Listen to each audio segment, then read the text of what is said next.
It's body bag up in this bitch, nigga. You already know what it is, nigga. We stepping on shit. Yeah.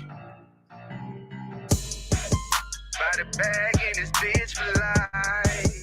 It's a killing when you fuck with me. Body bag in this bitch for life. You don't wanna fuck with me. You can step, but just don't step wrong. Flag to the left. You can rep, but just don't rep wrong. Aim above the neck. Your face and your chest blown. Bitches by the bag and you'll be dead before the next song. Cause I spend my time hustling. At my back against the wall and can't nobody tell me nothing. Spend my time hustling. Had to get it out the mud so can't nobody tell me nothing. I ain't never been no hoe, you got me fucked up.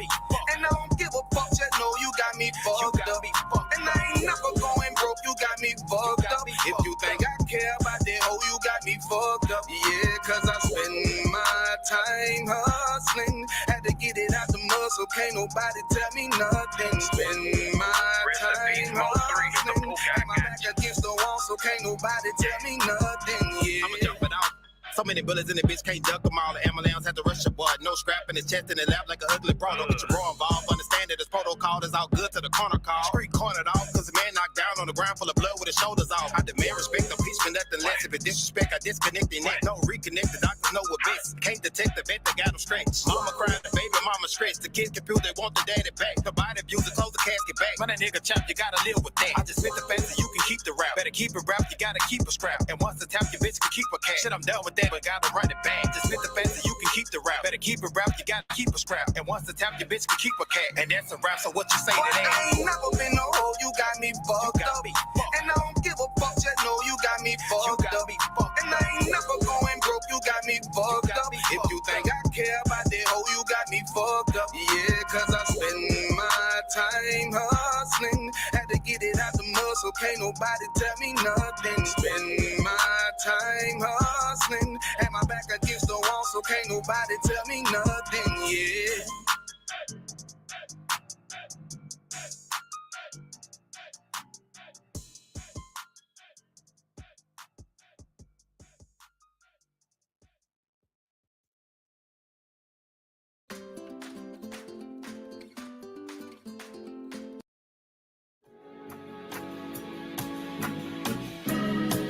They killed, give me Isaiah 14 and 21. They did the same thing to my people. So that you said that they put millions of my houses.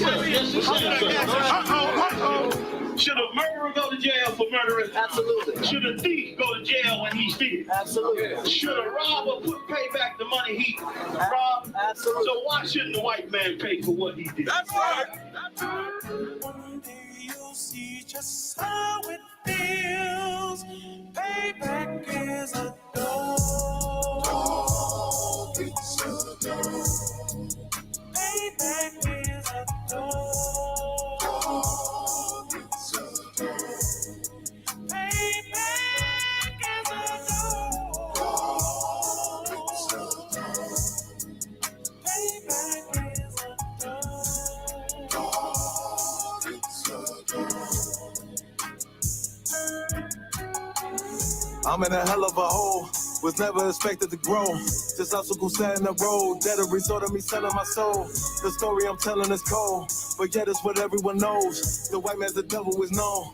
America was never our home. Only a place of captivity, safe facility, hating disfigure me. They claim that I'm lazy, be killing me. Maybe this slavery draining my energy. 400 years and counting. The trail of my tears is countless. Main fact that I'm here is astounding, but I can't wait till this shit is surrounded. Ready to tangle my king and the angel, be ready to rap. Crack in the sky, nuclear missiles will make it official. I'm capturing every crack and surviving. Put them all in chains where they need to be. Slavery for me. And let the whole world see that with them in the cage and safer in the streets. Put the dog on a leash. Get resolved for the beast. 144, get the brutal show, we could all be at peace. As soon as the trumpets are sound, your kingdom we busting it down.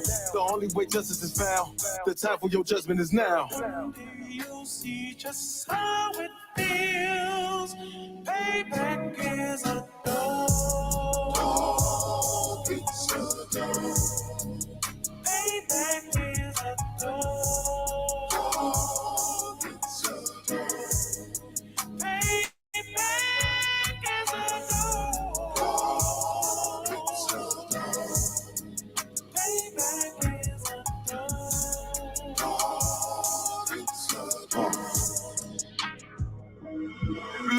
no remorse in my blood slump. It won't be no compromise. Now it's time to feed the worms. Watch his body turn to flies. I clutch iron while you trust the lies. The next Glock I buy gon' be Gen 5. I get it customized.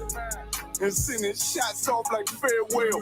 Praying payback come back around like a carousel. Still remember your Honda's words ringing in my head like bells. Said you in his body, you fit the Lord, fuck the cartel. Triangle choke, apply pressure to the game like I did Vondale. Payback's a bitch in a dress, she a bombshell. Revenge is served cold, I just hope they make an oxtail. Glock fresh out the box, I swear it got that new car smell. Made myself a target in the world of mad shooters. There was design 5 for our babies to pass through in the damn by King's reign, I'll be overzealous.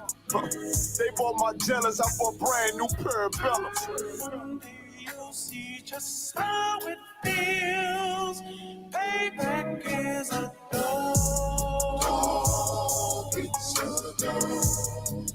Payback is a dog. It's a dog. Payback is a dog. It's a dog. Payback is a dog.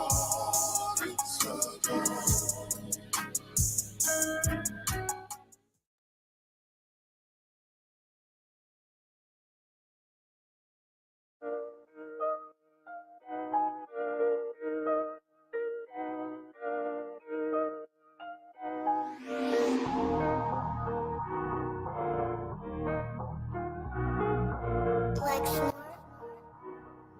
Pando killed the beat.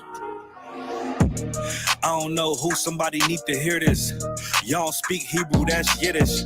How the fuck you try to label us anti-Semitic? We the Israelites, blacks, native Hispanics. The Germans get locked up for the Holocaust. Meanwhile, black people still up in the Holocaust. 100 million of us died in the transatlantic. 6 million died. Y'all want the world to never forget it. You can never be a Jew. You a Ashkenaz. This ain't a star dum-dum. A gun thou would die. Yeah, Yeezy told the truth and got ostracized. Not one person in the Bible had on a yarmulke. We were slaves in America like we was in Egypt. Y'all don't even fit the curses in the Torah neither. Y'all was blind to the truth. I had to make it clear how Jerusalem, your land, your people came from Europe. That was 1947. Your menorah got 9 sticks. It's really only 7. Yeah, it's us against the world. Armageddon. This what happened when you inherit lies from your ancestors. Y'all the synagogue of Satan with them black hats. Your whole nation sitting ducks, Aflacs, bunch of thieves and culture vultures ain't nothing kosher. To tell the truth, you vagabonds don't have a culture. Macedonia, Alexander and Philip, you a convert, so tell me, how the fuck is you Israel? That don't make you the people just cause you litter. Why my people can't hate your people like y'all hate Hitler? All the prophets was black and was called nigga. Y'all don't even fit the description that's in the scriptures. Abraham, all the way down to Jacob, we the real Jews. Y'all don't study Christ, y'all follow the Talmud. Keep it real, yeah, let's keep it real. Cold hard truth, it give you chills. Say y'all Jewish cause y'all ain't really them. About to do them like Hammond, it's the Feast of Purim. You BK undefeated, this an easy win. We was born fighting, y'all the evil twin. Jacob took hold of his heel, then out came his little red bastard, they kosher deals. It's only 12 tribes, y'all trying to make it 13. Esau despised his birthright, the Lord cursed him. You ain't the devil, who is? I'm still searching. Ask your rabbi, why he give them babies herpes? I don't know what's worse, that or you claiming that you a Maccabee. I'm about to cancel, everybody trying to cancel ye. I ain't afraid to speak, that's what I do. They riding to the core, I'm just judging them by their fruit. Cause they ain't suffering curses. If I was carnal, I promise I'll punch you in person. I know this an uncomfortable subject. They making millions off our culture and black people suffering from it. Yeah, they don't believe in Christ. They the Antichrist. Make a living off of niggas. They're a parasite. I ain't afraid to tell the truth. Niggas terrified. I'm about to go DEFCON 4. I ain't satisfied. That is proof. That is absolute proof that they know we are the real Jews. That's absolute proof. Now you got the records. Go find me a white Jew on any archaeology in Egypt anywhere. You will never find a piece of archaeology with white people as slaves in Egypt. So don't tell me that they were slaves and it's their identity, and they know it. And I know the blasphemy of them, but they are Jews.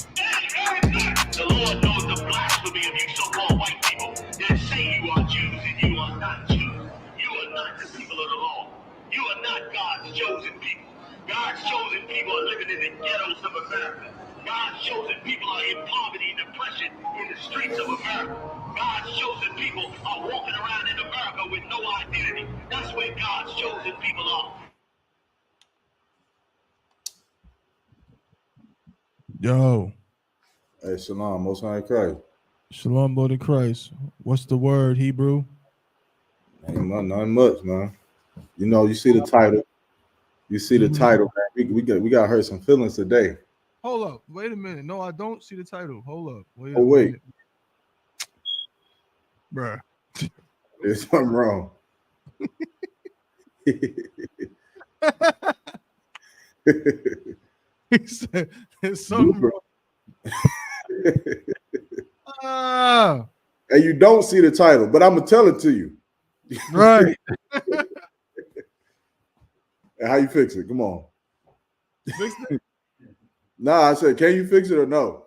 I think I know what I did wrong. I'll put it in the description, right? Okay. I'm just gonna copy and paste it. Oh. Yeah.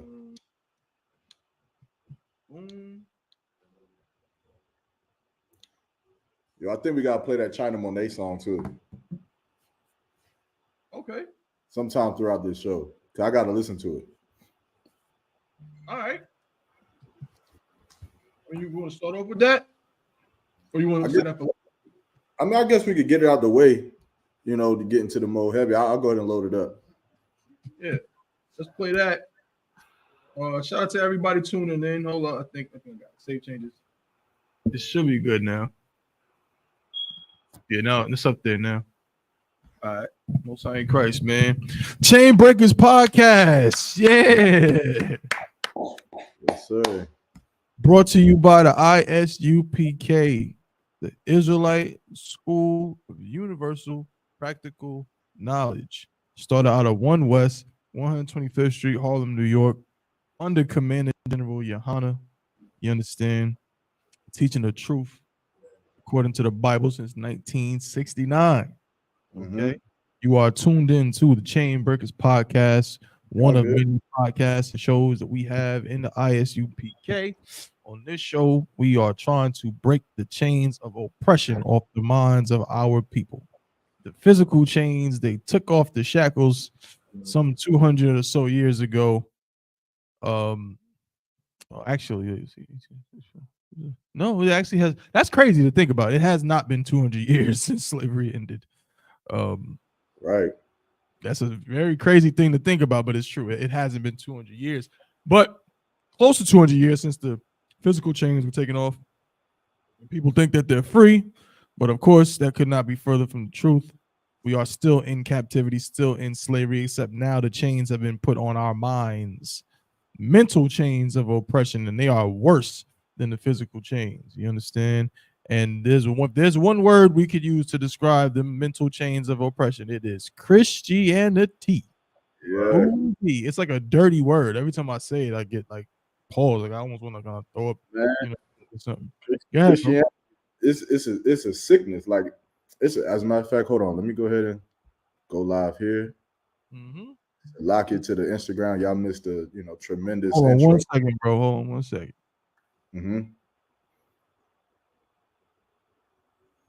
Oh, you gotta take a call. I don't gotta stop. I can keep going. But Christianity, man, is such a terrible, terrible drug, man. I was talking to the sis, not too long ago, and she was just telling me, about how she felt like the Christian leaders are actually leading Black people in the right direction, right? And she mentioned like because slavery had ended and this, that, and the third, which obviously has nothing to do with the Christian church. That's, Christian church did not do nothing to end slavery. However, you understand the Christian church has had so much, control over Black people. And if you actually look at the condition of Blacks, Hispanics, Native Indians, etc., we have continually gotten worse and worse as a condition of people. What do I mean? Right? When you look at things like abortions, abortion is something that is against God, right? It's against God. It's a sin to have an abortion. You cannot abort a baby if you get pregnant. You understand? Now, of course, I know the women out here who are going to cover the stipulations, who are going to say, well, what if you got raped? The majority of you in the abortion clinic, none of you got raped. None of you. The majority of you had sex with a man consensually, you got pregnant, and now you're avoiding the responsibility of raising a child based from your actions of having sex. You understand? Which is stupid. But that is what Christianity has bred. So now, with Christian church being in charge of black people for hundreds of years in America, you would think that the things that we do that are against God, that are against, you understand, the laws of the Most High, that they would start to decline. You would think that murder would decline. You would think drug addiction would decline. You would think that abortion would start to decline. However, these things are increasing. We're getting more abortions every year. There are more brothers who are joining gangs and unaliving each other every single year. More police brutality. You understand? Of course, police brutality is governed by racism. We get that. I understand that white people hate black people, which is why they abuse their power against you. However, here's the part that black people have to understand. The law of America has no burden on you if you're not a criminal. Right. Don't understand. Of course, you don't want of course, right? The brother who was poor, who goes into the store and steals bread or steals oxtails or whatever. You heard that story? There was some brother who got caught stealing like 30 pounds of oxtails, which was insane. Good night. He would come up. But why is he doing this? Why is he doing it? He's doing it because he's poor.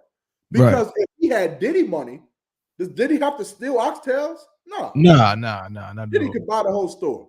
You understand? But so these are crimes that are stemmed from oppression. So does the brother deserve to get his face implanted into the cement because he stole some oxtails? No, he doesn't. But we got to understand that if you want to beat police brutality, you have to take their authority away from over you. And the only way to take the authority of America from over you is to be right. That's right. Righteous. That's the only way that you can do it. Other than that, America is going to have its way with you. Right. But that's right. The Christian church is responsible for the condition of Blacks, Hispanics, and Native American Indians, man. They are directly responsible because they are not teaching something that is very pivotal and very vital to our survival in this land, which is what we're doing. You understand? Like, we're trying to survive here. We're not here to thrive and to become millionaires. And Thamwa, you cut me off anytime. I'm rambling. Are you good, bro? Do you think? How many black people think right now that the way that we're going to suppress oppression and racism is somehow we got to get the money and infiltrate the government and put people in political spots and maneuver. Put our mind to it. Put our mind to it and think. And then eventually we're going to like wake up tomorrow and the president going to be black, the governor going to be black, the senator going to be black, the House Congress going to be black, and we're going to put white people in chains and change the laws. That's not how that works. That's not how that works. You got to understand something, black man. The person who taught you about political dominance is the white man. He taught you about it. He taught you about being a Republican or being a Democrat. He taught you about being far left or far right. He created this government. The only way to maneuver out this government is to destroy it. And the way to destroy it is by being right, by being righteous, man. And the only way you can be right is being in the Israelite school at UPK. There is no other way that you can do it. There is no other place on earth that is teaching Blacks, Hispanics, and Native Indians how to avoid police brutality, how to overcome abortion, how to get rid of drug addiction, how to get rid of gang violence. And we're not giving you no dance and no song. We ain't giving you that either. We're going to give you the hardcore truth. The truth is you're a drug addict. That's the truth. That's right. The truth is you're a lustful demon. That's the truth. And instead of going into that church and dipping yourself in water and getting a song to make you feel good, why don't you get into class, man? That's right. Class and learn these records, learn the Bible, learn how we're supposed to live, so that maybe we can start to survive a little bit better in this place that we've been trying to survive in for 400 years. That's I right. yield, Papa Juan. What you got? Damn right. No, well said, brother. Well said. Very disgusting, and we're gonna talk about that today. Today's show is called "The Men You Choose to Follow Are 304s." I'm telling you, I'm old, and I did not know what 304.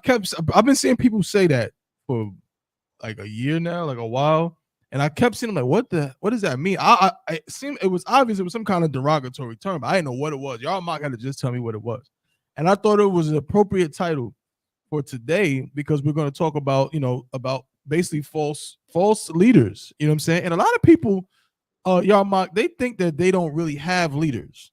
They think that they think for themselves, that they're their own person. I don't follow no man. I do what I want to do.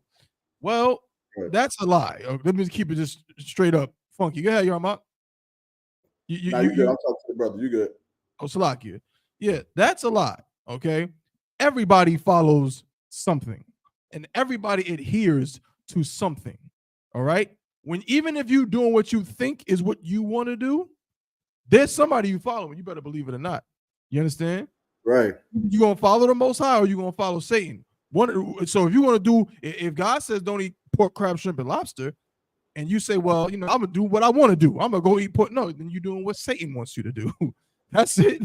You're gonna do what somebody wants you to do. And in America, you're going to follow somebody's rules and somebody's suit. When you get up and go to that slavery, you're going to follow some rules. When you stop at I ain't never seen nobody say that, I ain't following no man. I ain't listening. I'll make my own rules and don't stop at red lights. You know what I'm saying? Or you might try it, but then we're going to see what happens after a while. You know what I'm saying? Then you're going to be in somebody's prison cell following a whole bunch of rules you don't want to follow. You're going to follow. Yeah, y'all, ma. I bet you think that New York pizza is the best because it tastes the best, don't you? Yes. Nah, nigga. Somebody chose that for you. That ain't that. Yeah, baby. Nah, this is an aid to your point, though. A lot of things that we do, we think we're doing it because it's the best. Like Chicagoans think that Chicago pizza is the best because it's the best. Yeah. Or people in New Orleans think that gumbo is the best because it's the best. Or DC thinks that mumbo sauce is the best because it's the best. No, it's not. It just tastes good to you because you have been influenced by it your whole life. You've lived there. It's like conditioning. Like if I'm being honest, you right on point. Like pause. My taste buds to my taste buds. Yes, New York pizza is the best because that's what I ate when I was like 4 and 3. Like you know what I'm saying? Like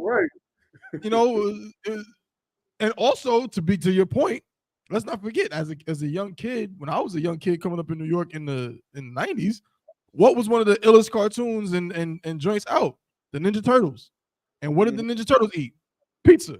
Yeah. So not only was it like delicious, but it made me feel like I was just like my favorite characters: Michelangelo, Donatello, Leonardo, Raphael. Like, well, they eat pizza, so I'm gonna eat pizza.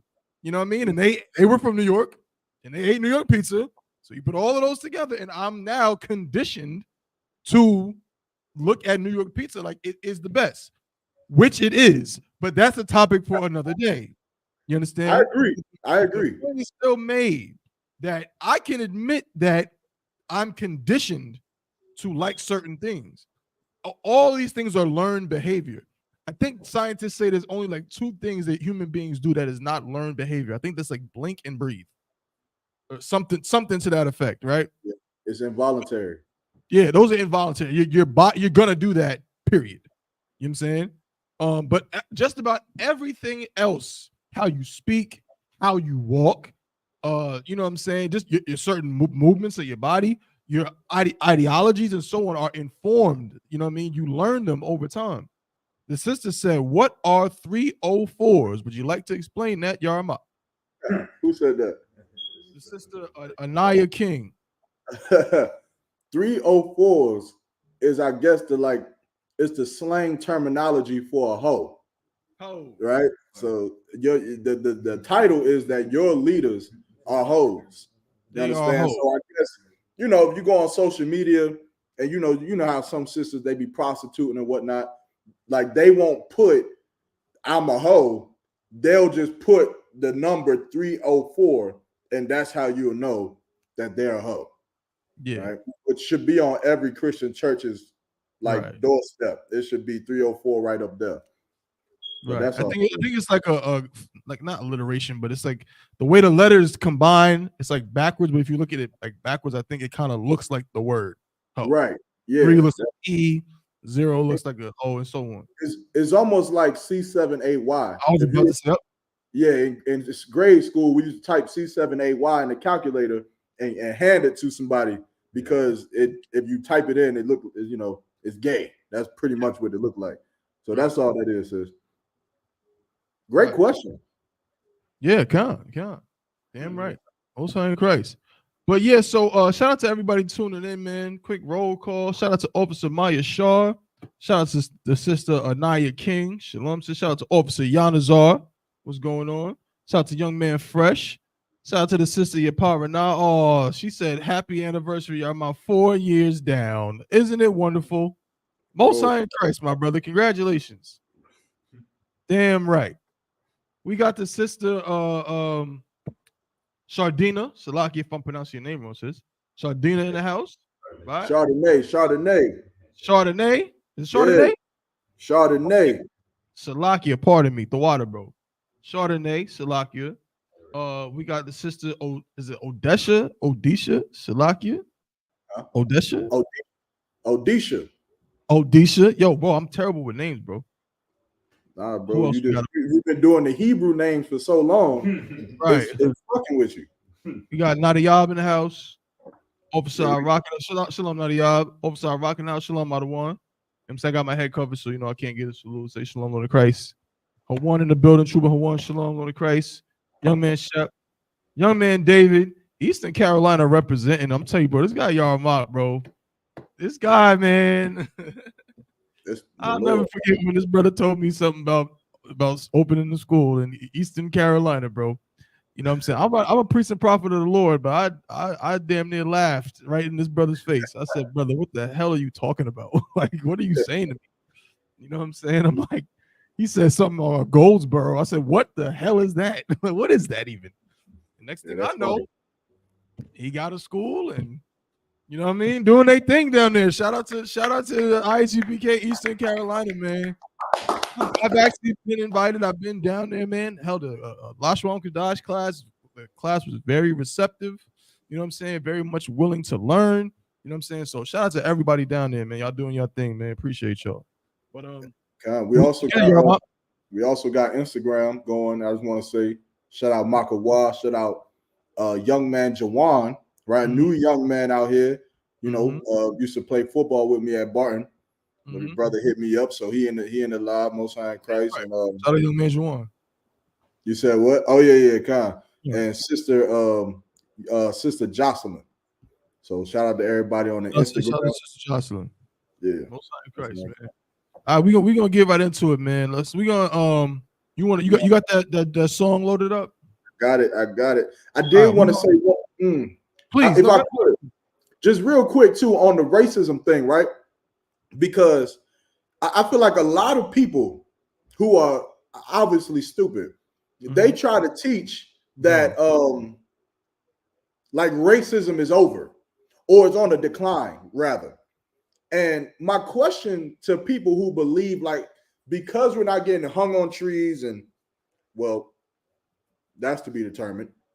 And because certain things isn't happening so blatantly in our face anymore, right? If racism is over, then what the hell is the point of the NAACP? Right, that's right. Why does the NAACP exist? Why does Black Lives Matter exist? That's right. Why do we have black activists? What the hell do we need a black activist for? What is the point if there is no racism? If there is no battle, then why do we have these leaders who specifically are supposed to lead for black people? What are they leading against?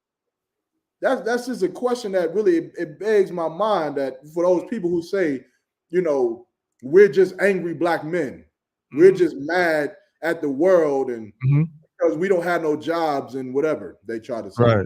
Yeah. You understand? So that's my question, because everybody loves the NAACP. Right. Everybody But- loves NAACP. Yeah.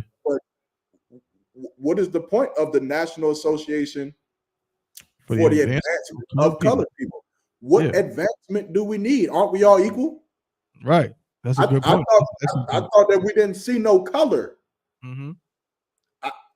The church says that we don't see no color, Thabawan.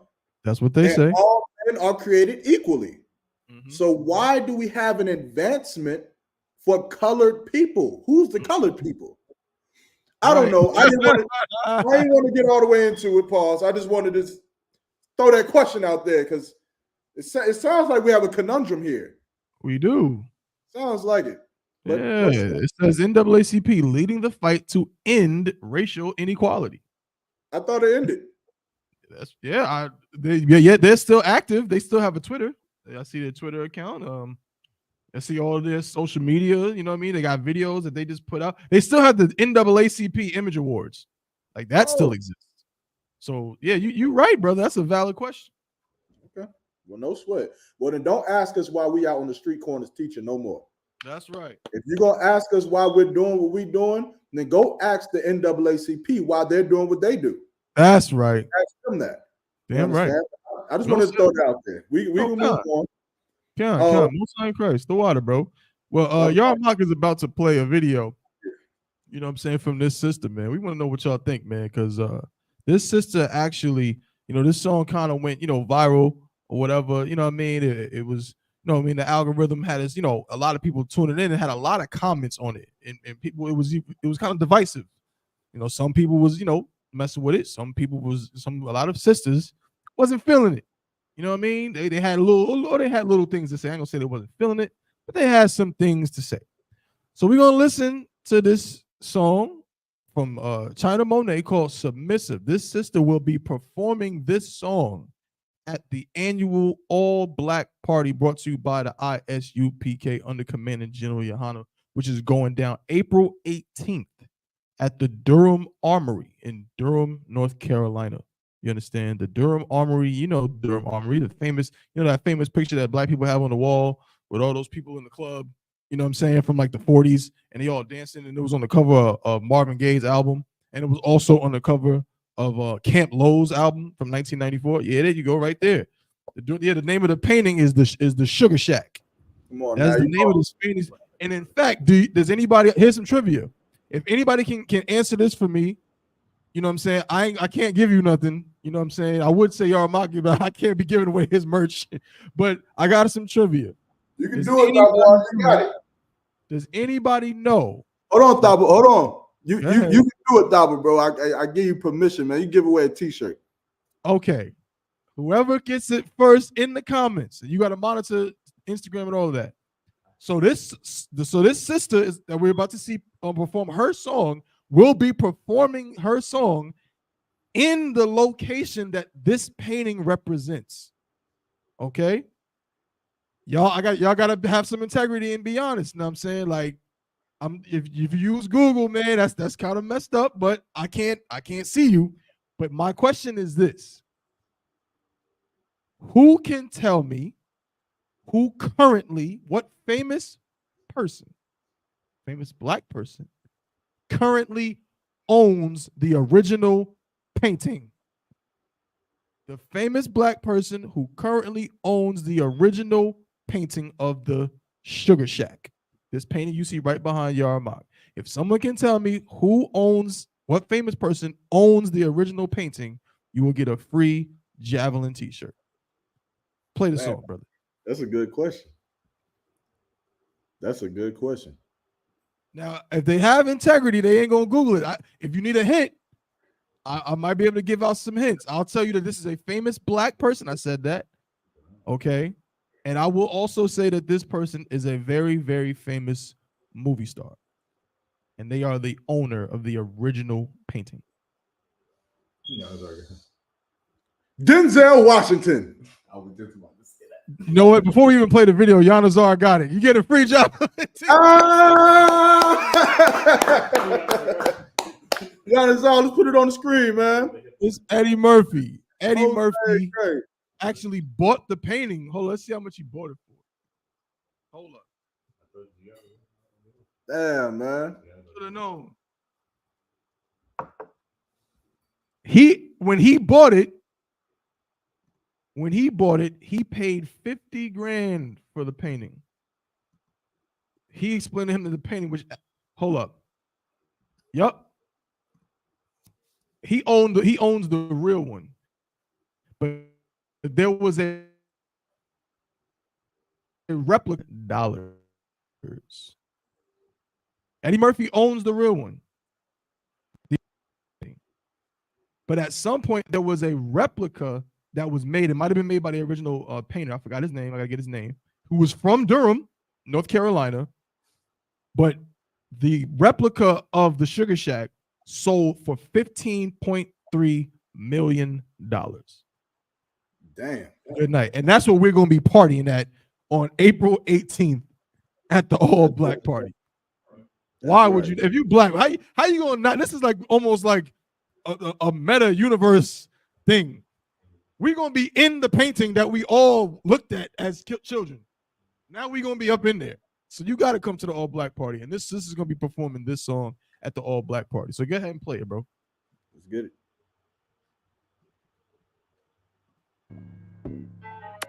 Yeah. Hey, Fleetwood, cut that shit up, yo.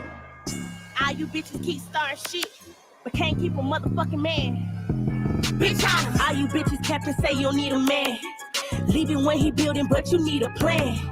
It's a miss of women in demand too.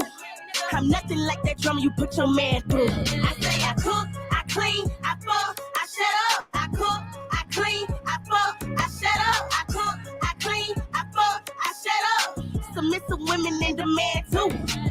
Ripping out the magnum, pussy ran through. That's why your baby daddy can't stand you. Keep some clothes on, leave them curious. That's why these niggas don't take you serious. What's your body count, ho? I bet you shut up. 1, 2, 3, 4, 5. And if you told the truth, I bet he never. All that whole shit, it ain't respect. Get your shit together, yeah, perfect. When them bills like you gon' be crying to them niggas. Tryna find you a nigga, spend time with a nigga. When you get some money outside on a nigga, fucking 1, 2, 3, 4, 5 of his niggas. All you bitches kept and say you don't need a man. Leave it when he building, but you need a plan. It's a miss of women in demand too. I'm nothing like that drama you put your man through. I say I cook, I clean, I fuck, I shut up. I cook, I clean, I fuck, I shut up. I cook, I clean, I fuck, I shut up. Submissive women in demand too. Y'all hoes need to get it together, get in line. Or it's back to the motherfucking apartments. Back to the apartments, bitch. Yeah.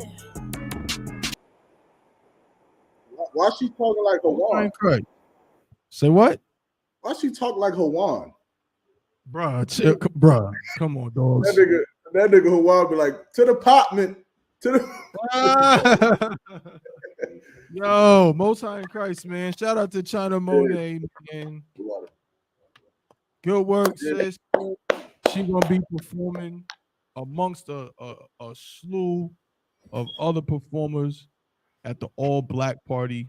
You know what I'm saying? ISUPK All Black Party. Again, April 18th at the Durham Armory. You know what I mean? So come out, support. You know what I'm saying? Got a lot of things going on in there. Go ahead, bro. Nah, Mike Shaw said not departments. Not the apartments. That's a funny phrase. Why would you just leave off the A? It's apartments. I don't understand. Like, to the apartments. A lot of people talk like this, but it's cool. You know what I mean? You know what I mean? But yeah, shout out to the system, man. It's gonna be a movie. It's gonna be real Tawab. You know what I'm saying? Be real Tawab. Appreciate her and appreciate the things she was saying too. Now I know that's real, you know, divisive for people, which I don't understand. I mean, what's wrong with? She said, I cook, I clean, I blink, I shut up. I mean, is that something wrong with that, Yaramag? Is it something that I'm missing? Like, why do women have a problem with those things? I mean, face value, no, I don't see nothing wrong with it. I mean, it's her choice, but like again, I think it eats at the integrity of Black women in general. So I think what she is pushing in that song, it goes against the, you know, it's going against the grain because Black women are, you know, not trying to go too deep into it, pause. But even back with the start of the feminist movement, Black women have been on a rampage of trying to obtain unnecessary power against Black men. And in obtaining that unnecessary power, they went about just changing the relationship status, the gender roles, right? The gender responsibilities and obligations and things like that. So now women are trying to take over certain roles, right? This is stuff that you learn in school. That's why you got a lot of sisters who's becoming, truck drivers, right? You got who's trying to become mechanics and things like that, things that are generally a man's type of job, which that's another topic. But just in a relationship in the household, I think a woman is more or less wanting a man to submit to her. You understand? Right. Bring the money home, to give her the money, to do what she want him to do. And this, that, and the third. So this sister coming saying, I cook, I clean, I shut up. Right. The women are going to look at her like, oh, that's a pick me. That's a pick. And the thing is this, like, because brothers will say that a certain type of man is a pick me, right? And those type of niggas exist. Those simp niggas, those simp, yeah, you beautiful queen niggas. But it works for us in a masculine term. But when you try to take a masculine term and put it on a feminine woman, it doesn't match. It will never match. Babawan, tell me if I'm wrong. Go ahead, bro. How the hell is a woman trying to get picked by me ever going to be wrong? If this woman comes and says, baby, I got a new Porsche, I got a house, I will give it to you. Thank you. I'm going to take it. Thank you. How is that ever going to be wrong? It never will. I don't care what a woman does. I don't care if a woman gets on her knees and begs and pleads for Tabawan to take her as a wife in the middle of the club. Right. It'll never be wrong. But now a man on his knees in the middle of the club, that make you look like a 304. That's right. That makes you look like a bitch. But guess what? Come on. That's what though. You right, brother. I'm sorry to cut you off, bro. You finished you saying Salaki. Nah, that was it. I'm saying that makes you look weak. That's makes you look like you're willing to tarnish your masculinity to allow this woman to pick you. Right. You should pick the woman. That's you right. should pick her. And that's the problem. You understand? But go ahead. No, bro, you're right. But guess what? I'm just gonna say, piggybacking on what you said, but how many men do get on their knees? And a man, I'm telling you, a man can get on his knees in the middle of the club, get on his knees in the middle of the club, and what do they say? And ask for a woman's hand in marriage or whatever, and he would get applause. You know what I'm saying? He'd be looked at like, oh man, like look at this man right here. If a dude listen, look at the definition of a pick-me, right? We did this before on the show, but let's just look at this. This is the definition according to Urban Dictionary of a pick-me, right? It says a pick-me is a woman that is willing to do anything for male approval. She will embarrass or throw other women under the bus to achieve this goal. The unfortunate thing about a pick-me is usually the men they are trying to seek approval from are of poor quality and treat women badly, leaving little real benefit for the pick-me, right? So a pick-me is a woman willing to do anything for male approval. But a man who's willing to do anything for female approval, now, of course, we would call him, or brothers might call him a simp, right? But a lot of women would say that's how it's supposed to be. And a lot of men would say it too. What do they say? Happy wife, happy life. How is happy wife, happy life not being a pick-me? Like whatever makes the woman happy is what makes the world go round. Like literally, like that's what it is. But that's not a pick-me. That's not something that should be ridiculed or spoken down on. Let me tell you the problem. The problem is this. First off, let me just say this too for all these women out here. Y'all are your own worst enemies, and I mean that in every single possible way that I could say it. Women be women's worst enemies. You know why the phrase pick me exists? The phrase pick me exists because women hate other women. Y'all hate each other. Y'all have no sense of sisterhood, no sense of all this womanly stuff. You're supposed to have camaraderie and be the band of sisters. No, y'all hate each other, and y'all do everything in your power when y'all leave to go out that night. And y'all, Mike, if I'm wrong, tell me I'm wrong. When a lot of these sisters, when y'all put on y'all makeup, when y'all get on, you put y'all shoes on, when y'all buy y'all clothes, when y'all go to the club at night, y'all number one thing, y'all not even worried about the dudes. Y'all number one thing is to flex on other women. Y'all number one thing is to look better than those B words over there. Look at those B's over there. And half of y'all go out with your own friends and y'all be trying to flex on your own friends. You know what I'm saying? Y'all go out with your friends and y'all want to make you won't say it, but you don't want none of your friends to look better than you. You don't want none of your you don't want whoever you think is the flyest dude in the club, or the which y'all might say the finest pause dude in the club. You don't want him to walk up to your friend, because when you walk up to your friend, what do? Y'all mock? Now you got an attitude. Now you got an attitude because the finest dude to you came and talked to your friend instead of to you. But guess what? That's not how brothers operate. That's just not how it works. If I'm in the club, you know what I'm saying? If I'm with Yarmak and a sister wanted to talk to him or something like that, guess what? Most High Christ. Like, you know what I'm saying? Like, we just operate on a different plane. Why am I bringing that up? Because the only person who could create a phrase like this to denigrate a sister who's doing what? Trying to make sure her man is happy? Trying to make sure that her household is ran smooth? Trying to get Oh, picked. she would be better if she made her man miserable? That would then, she wouldn't be a pick-me then. If she was to talk about how she ran her man and oh, well, I don't be cooking. I don't do that. Then that would be cool, right? Then you would respect her. You know what I'm saying? How many of these female celebrities come out and say, yeah, I don't cook. I can't cook. But my man still love me because da-da-da-da-da. Because talk about how good she is in bed or something like that. And that's respected. But if a sister comes out and says, listen, I actually like my man, so I cook, I clean, I F, and I shut up at his behest, that's looked down on.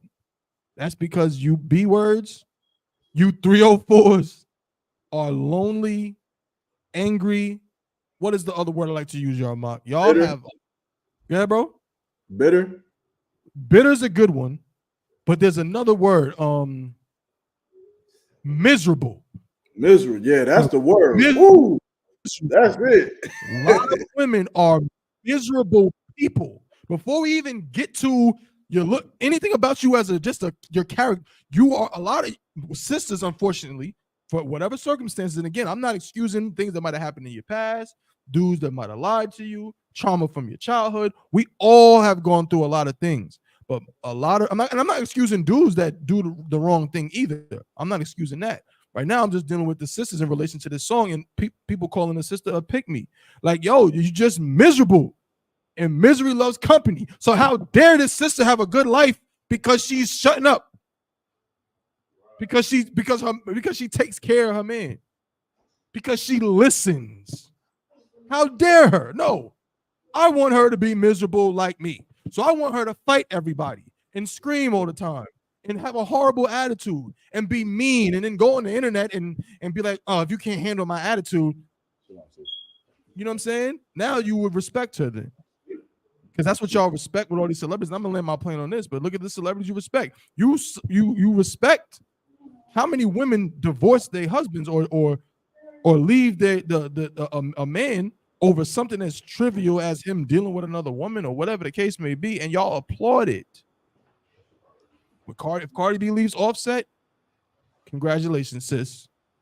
Whatchamacallit, one of them women had a damn divorce party, and they applauded it. That's crazy. Yeah. But if a woman says, my man has another woman and I'm not leaving, oh, she's going to be dragged through the mud. Go ahead, Yarma.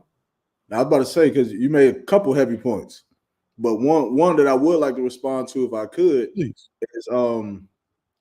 goodness, what exactly did you say? But it was about a man saying that a happy wife, happy life. Happy life, yeah. Yeah, you brothers gonna learn. You brothers gonna have to learn how to cause some havoc. That's the problem. I think that a lot of time naturally, which I understand, right? Naturally, what's one of the most important thing to a man in his life? Usually, it's his peace of mind. That's generally what a man just wants. Like a man don't need birthday cakes. He don't need big extravagant parties. He don't need a bunch of stuff. He need a video game, a TV, a laptop, and quiet. His peace of mind.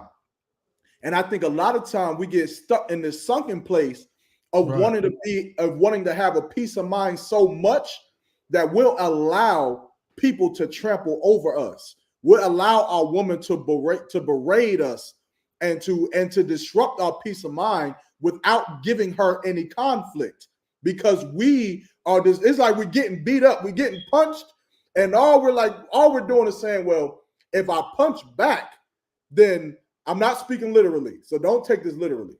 But if I punch back, then I'm gonna have to go to counsel. If I punch back, then the police is gonna be called. If I punch back, then it's gonna be a longer fight. And so we'd rather take the punches and then just get to the peace of mind quicker.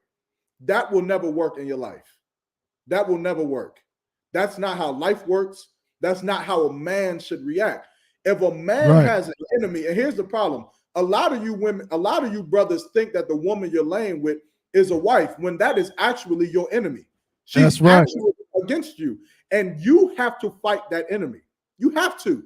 If she is causing nothing but havoc in your household, you have to cause more havoc.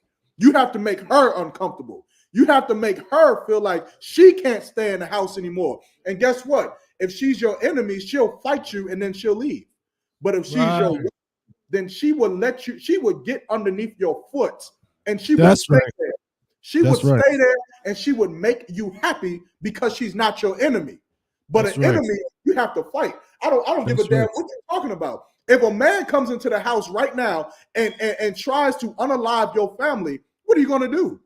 Are you going to get in a corner and wait for the peace? Or are you going to war with that enemy? Until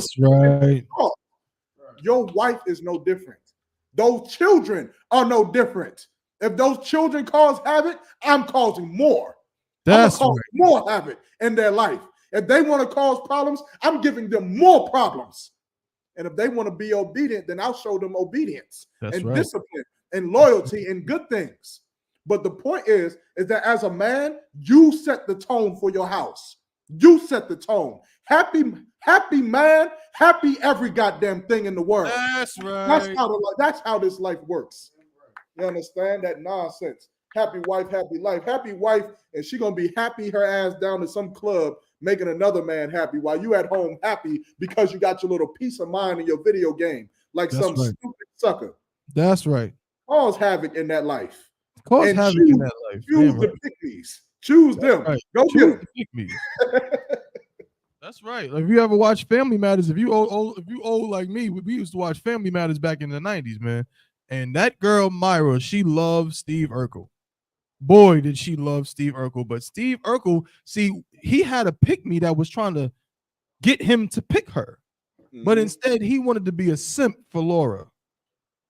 He wanted to be a simp and go out his way because he thought Laura was so beautiful and she didn't want no parts of him. You understand? I don't remember how the show went. It ended up turning into a ridiculous. This is like the show went from being a blue-collar Cosby show to turning into a damn, science fiction or something. But nonetheless, the point is that my brother said, get the pick-me, man. Get the pick-me. Get that woman that want to make you happy, you idiot. You understand? You're a fool and you're dumb. And then you want to come up to Yarmak and you want to come up to General Mahiaman and Captain I Thought. You want to come up to the ISUPK. Now you want some counsel. Now you want some counsel because you done picked some 304 like an idiot because she looked good. You understand? This has to be a joke. It has to be a joke. You understand? But no, the pick-me's is out there. But again, Yarmak. Now, just to clarify too, when I mean cause havoc, I don't mean get drunk and punch holes in the wall and punch your wife in the face. I just want to make sure that I'm clear on that. That is not what I mean by causing havoc. Cause havoc in the right way, like what I said in the beginning of this show. Do things the right way. And if you're a brother out there and you're sitting there saying, well, how the hell do you cause havoc the right way? Call for counsel. If you want to hit me up, you can hit me up. Or matter of fact, hit up your camp leader and call him and ask him how the hell you cause havoc in your household when necessary in the right way. That's and right. then follow the counsel. But do not punch a woman in her mouth. Yeah, don't do that. He's not telling you to be off the hinges. That is unmanly. It is unmanly to be an emotional wreck and not have self-control. That is not what he's talking about. What he's saying is, knowing how to, like James Brown said in the song, I don't know karate, but I know crazy. You know what I mean? It's like a controlled way of chaos. Like, I know what's happening, but you trying to cause chaos for me, but I'm going to show you that no one can cause more chaos than me. But again, in a controlled way where you're not harming anybody physically or anything like that, or mentally, you are just showing, you understand that, listen, that you are in control. That's all he means by that. You understand? But it's a very interesting. Let me scroll down on this definition of pick me too real quick before we get off this topic, right? But look at the definition, right? So you see what they say about what a pick me is. And you scroll down, and then they have, like, usually on this website, they'll give you like almost like a fake quote of what this type of person, or an example of this kind of thing. So in this example, the pick me will say, if a man cheats on you, it's probably because they can't obviously spell, but it's probably because it's your fault. Be feminine, make him food, clean his blank hole. Now, obviously, but you see what that's what they're trying to do. They're trying to trump up the charges, to take it to such an extreme in order to demonize this kind of person. Now, the first part, make him food. Think about that. You're going to try to demonize a woman. Again, like this is said in the song, I cook. Now cooking for the man that you have children with is bad? You understand? Be feminine. Aren't you a woman? Like, the fact that a woman takes it as an insult when a woman says be feminine. Like, brother, this is a crazy world, a scary world we're living in. I get told, I'm in the IGBK. Since I've been in here, I've been told in so many words, in various occasions, that I got to be a man in certain situations. Now, again, it's not always the phrase be a man, but it might be more masculine. Do it this way. That is incorrect, brother. You got to do it this way. Say it this way. Go here. Go. And all of those things are ways of teaching me to be more masculine and effective in being a man. Why do a lot of these modern sisters take offense to being told to be feminine? Why would that be offensive? If you're a woman. I got a theory. Go ahead. I think the problem with black women, right? And just to be clear, when we speak about women, we're only talking about black women, right? Black, Hispanic, Native Indians. I don't care what white women do. You can go be masculine, beat your husband every night. That's on you. But as it pertains to black women, you shouldn't do that. But I believe that because we are oppressed, right? We right now we're in America, but the social construct that we live in, meaning how we work, how we conduct ourselves, how we govern ourselves, our relationship still is under the spirit of Greeks and Romans. And because Greeks and Romans were known to be homosexuals, we could pull up quotes where there was prominent Greeks that literally said that there is no natural use for a woman except to reproduce and procreate. Right. Meaning the pleasures of having sex for them was to sleep with a man.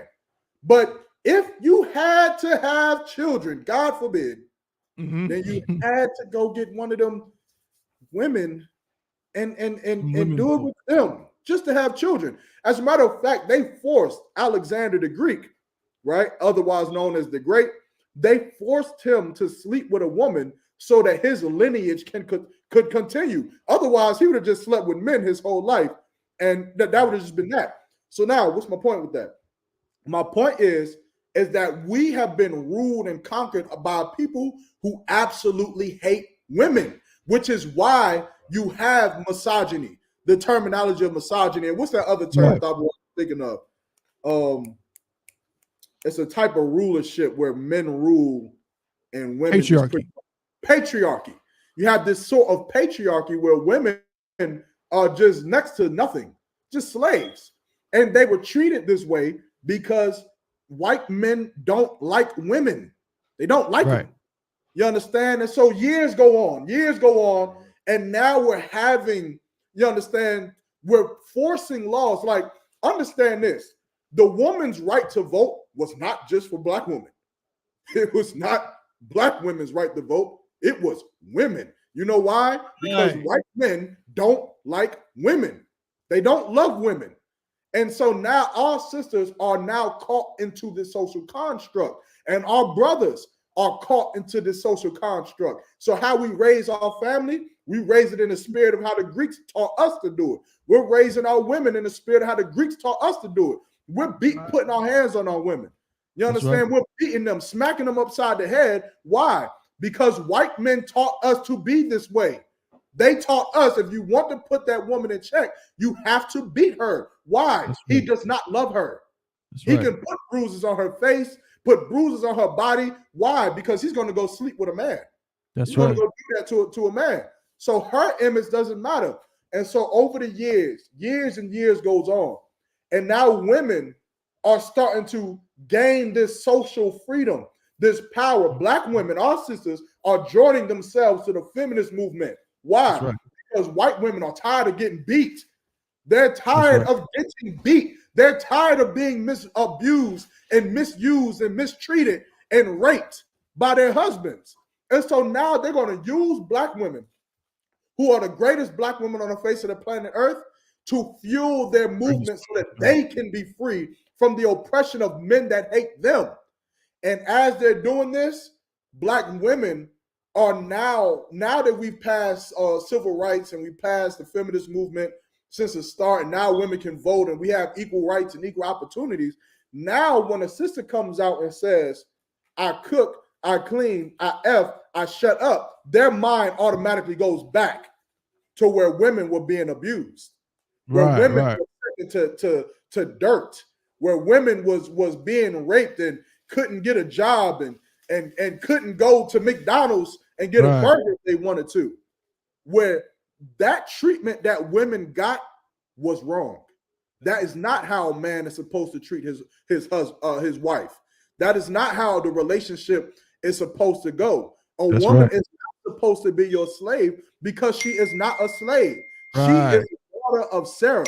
She is a sister, man, a daughter of the Most High, and she should be treated like such. How many Bible scriptures that go into how women were treated? They used to bathe themselves in milk and honey, man, for months. And they would walk on rose petals. That's how our sisters were treated. But because we're not governed by the Most High anymore, we're governed by our oppressor. And now women are afraid to get under their man's foot. When under your man's foot, when you're governed by the Lord, is the safest, most delicate place that a woman could ever be. But when your man follows the oppressor, if you got a Christian man, you better get up in that feminist movement. You better get up in there. You better vote. That's right.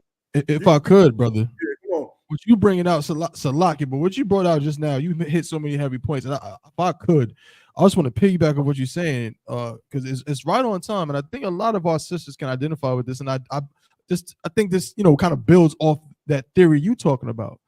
A lot of our sisters have been molested, man.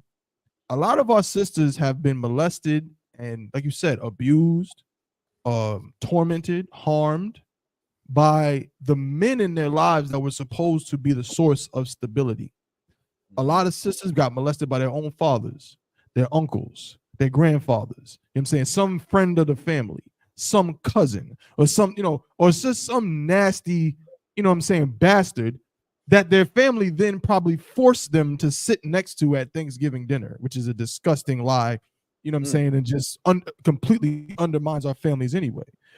But in our community, and that's all Blacks, Hispanics, and Native American Indians, and when you see these type of things, when sisters go through these kind of things, man, again, they might associate these behaviors with men, with the men in their lives, and this is what men do, and this is how men are, like you said. And when they hear about a woman talking about I cook, I clean, I shut up, they look back to when they were 12 years old and some 40-year-old man forced them to cook, clean, and shut up when they was 11 and 12. And some man forced them to do just that. And their family forced them to do just that, but would never say anything to help them. And so now when, like you said, when they hear that, it's like a bell ringing, like, nope, not doing that. Nope, I'm getting away from that. But what they got to understand is that the kind of men who do those type of things, those men are, like you said, brother, are influenced by the oppressor. Any black man that would molest a little girl, a little boy, a child, that would turn a child into some kind of sex object is a disgusting bastard, and he will be and needs to be punished for the things that he does or has done or will do. You understand? That's not of the Lord. It's not of the Lord to groom some little girl, you know what I'm saying? Like Elvis did. You know what I'm saying? That's not of the Most High to look at some 14-year-old girl when you 29 and you looking at her, what's she gonna be in 5 years? So now you put a word in her ear, you know what I'm saying? And you try to talk about you gonna wait till she 18 and it's legal. You a nasty bastard, because if it was legal to do it when she was 15, you would have done it. You understand? Right. But these kind of men do not represent the Most High. They don't represent real men. So it's unfortunate that our sisters go through this, and now they go through their lives trying to avoid these things. They still obviously like men. That's why a lot of them will then have sex with men. Even some of your so-called your LGBT, your lesbians. Why do they go after women that dress like men? Because they still are attracted to men, but there's a mental block from all the trauma that's making them try to siphon through this thing in some different kind of way. But the proper way to siphon through this is to get healed of that trauma and understand that that's not what you're dealing with when you're dealing with a man of the Most High, when you're dealing with a man with proper training, a man of the Lord. That's not the same thing. That's not how this works.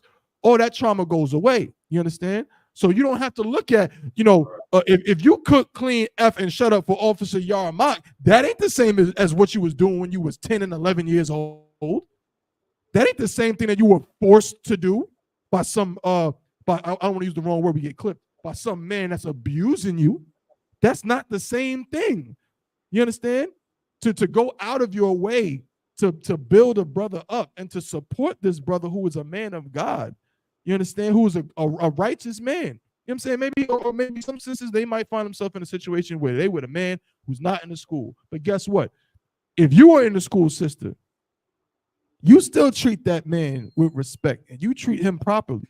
And you do all them things, F, clean, cook, shut up, you know what I'm saying? Listen, but also be a guide to him and try to show him the proper way. Who knows? That brother, because that happened, right, Yarmak? There was a brother who had a rib in the school, and she was watching classes and saying, sweetie, look at this, da-da-da-da. And at first he was like, hell no, I want to look at them. Them niggas ain't teaching nothing.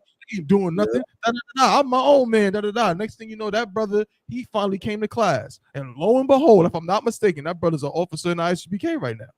If I'm not mistaken, if he's not a trooper. You understand? But I'm saying all of that to say, the trauma that we go through in this world, we all have gone through it. We all been slaves in this place. We all are in captivity. So we got to know what's real and what's fake. You got on the one? We got to know what's real and what's fake. You know what I'm saying? And sisters, do not fall for the okie doke, man. If you got a man, a real brother, a real man or whatever, don't look at it like he's the same as those things and now take it out on him. And the last thing I'm gonna say, and I'm gonna land my plane. A lot of sisters fall to this problem too. Sisters be so egotistical, and no one ever talks about that. But women a lot of times are full of ego, just like men, and hubris, and they'll do things that make no sense to boost their ego. But again, a lot of times it's because the stable men in your life were no good. So now when you actually have a stable, good man in your life, you don't even know what to do with it. You don't even know, pause, how to handle it. And a lot of silly, stupid women will have a stable man that is doing right by them, is doing the right thing, and will go out and mess it all up for some temporary feeling of whatever the hell nonsense she's trying to feel and justify it in her stupid brain. You understand? But why does that happen in our community? Because our sisters, again, have gone through so much, they don't even recognize when a real man is in front of them, when a brother that's actually about something and building something is in front of them. They don't even know how to deal with it. They can't take it but so long, and they go on and do some nonsense. And that right there is one of the things, many things that destroys our families. But I'll land my plane on that. Go ahead, Yarmouth. Yeah, if I could, this last thing too, because we got to move on. But just to give a little help to the sisters as well who listening, right? You already on edge about being submissive to a man and couldn't clean the effing and shutting up without. Let me help you out. Don't be so hot in your pants. Don't do that. Don't go and sleep with a nigga because he got that javelin on. And I know that's hard not to do. You see that nigga in the club with that javelin on, and he got that Tazariak and Carl Gas body oil and butter on. That's a hard thing not to do. I get it. But don't do that. You understand? Take your time to find a man that you actually fucking like, that you absolutely adore. You understand? Then cooking for him might just be a little bit easier. You understand? Shutting up to him might be a little bit easier because you absolutely, like ever since I tried to teach this, man, when you looking for a man, find everything that you ever wanted in a man in him. That way, if he lose everything that he has, he lose his money, he lose his career, he lose everything. At least you still have everything you ever wanted. You love the way he smiled. You love the way he talked. You love the way he teach if he a teacher. You love the way he disciplined. You love the way he argue at you. You love the way he smelled. You love the way he looked. You love everything. So if he ain't got nothing, he ain't got a dime to his name, you can look at that man and still adore him because he's everything you wanted. That'll help you. That'll help you in the fight of being submissive to a man. Or, you decide to go sleep with any old Jake in the world, and you're going to have to submit to some drug dealer. That's right. You're going to have to continuously call for counsel because he's continuously telling you to smoke a blunt, and you telling him that smoking a blunt is wrong. But he's going to try to force you to do it. He's going to try to force you to vacuum seal his packages. It's going to happen. He's going to try to do it, and you're just going to be in such a way that's so conflicting with your spirit when you should just find a man that you actually love. Make sure he follows the Most High. Make sure y'all on the same page, and then stay with him for the rest of your life. But that's it, man. I'm off this topic right here, man. So, what's up, man? Women, shout out to China Monet, who is performing at the All Black Party in Durham, North Carolina, April 18th? Yep. April 18th at the Durham Armory. It's going to be a movie. You understand? We might have some more guest performers, some more heavy hitters coming in out of the UPK. So make sure y'all up in there, man, and make sure y'all in that Passover too. But what we got next, One? So we got something else next. We got St. Croix in the building. For the Passover. We got St. Croix in the building. Damn right. Oh, wait. Most shout out to Officer Scott, man. Lock you. Play this for y'all real quick, man. Make sure y'all here too. Hey, quick shout out to One. I wanted to shout out to Instagram, man. Shout out to Tarina Sewell, Tatiana, Amalek 13, Sharayana, Antunice, Nappy Routes, and Ferg Island. That's that brother. Shout out to all of y'all, man. Appreciate y'all for tuning into the Chainburgers podcast. And everybody rocking out with me right here in Eastern Carolina. We got Nadia, Pawan, Sister, what's your name right here? We got Sister Chardonnay and Sister say one more time. Chandere. Shout out to all the sisters and all the brothers. We're not here doing something somewhere, but the water, everybody tuning in. Hey, here we go. 55th annual Passover, man. Israel, the Israelite School of Universal and Practical Knowledge, under commanding General Yohana, presents the Lord's 55th annual Passover. That's right, the Lord's 55th annual Passover is rapidly approaching.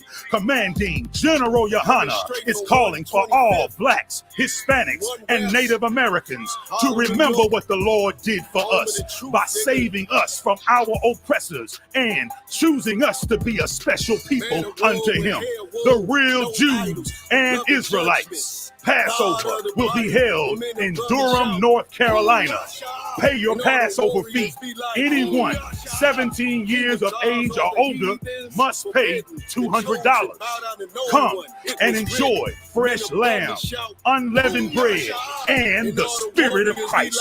Can't wait to see you all there, Israel. Shalom. Cabins on streets and corners, all is feeling righteous. Real particular, nobody else there to compare to. Train for war, men of war, and warlike apparel. Prefer our leaders, can't get between us. Most High in Christ, man. Most High in Christ. Make sure y'all there.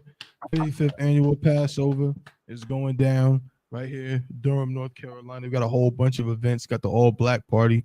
You know what I'm saying? Got the lamb slaughter. Got the kids party.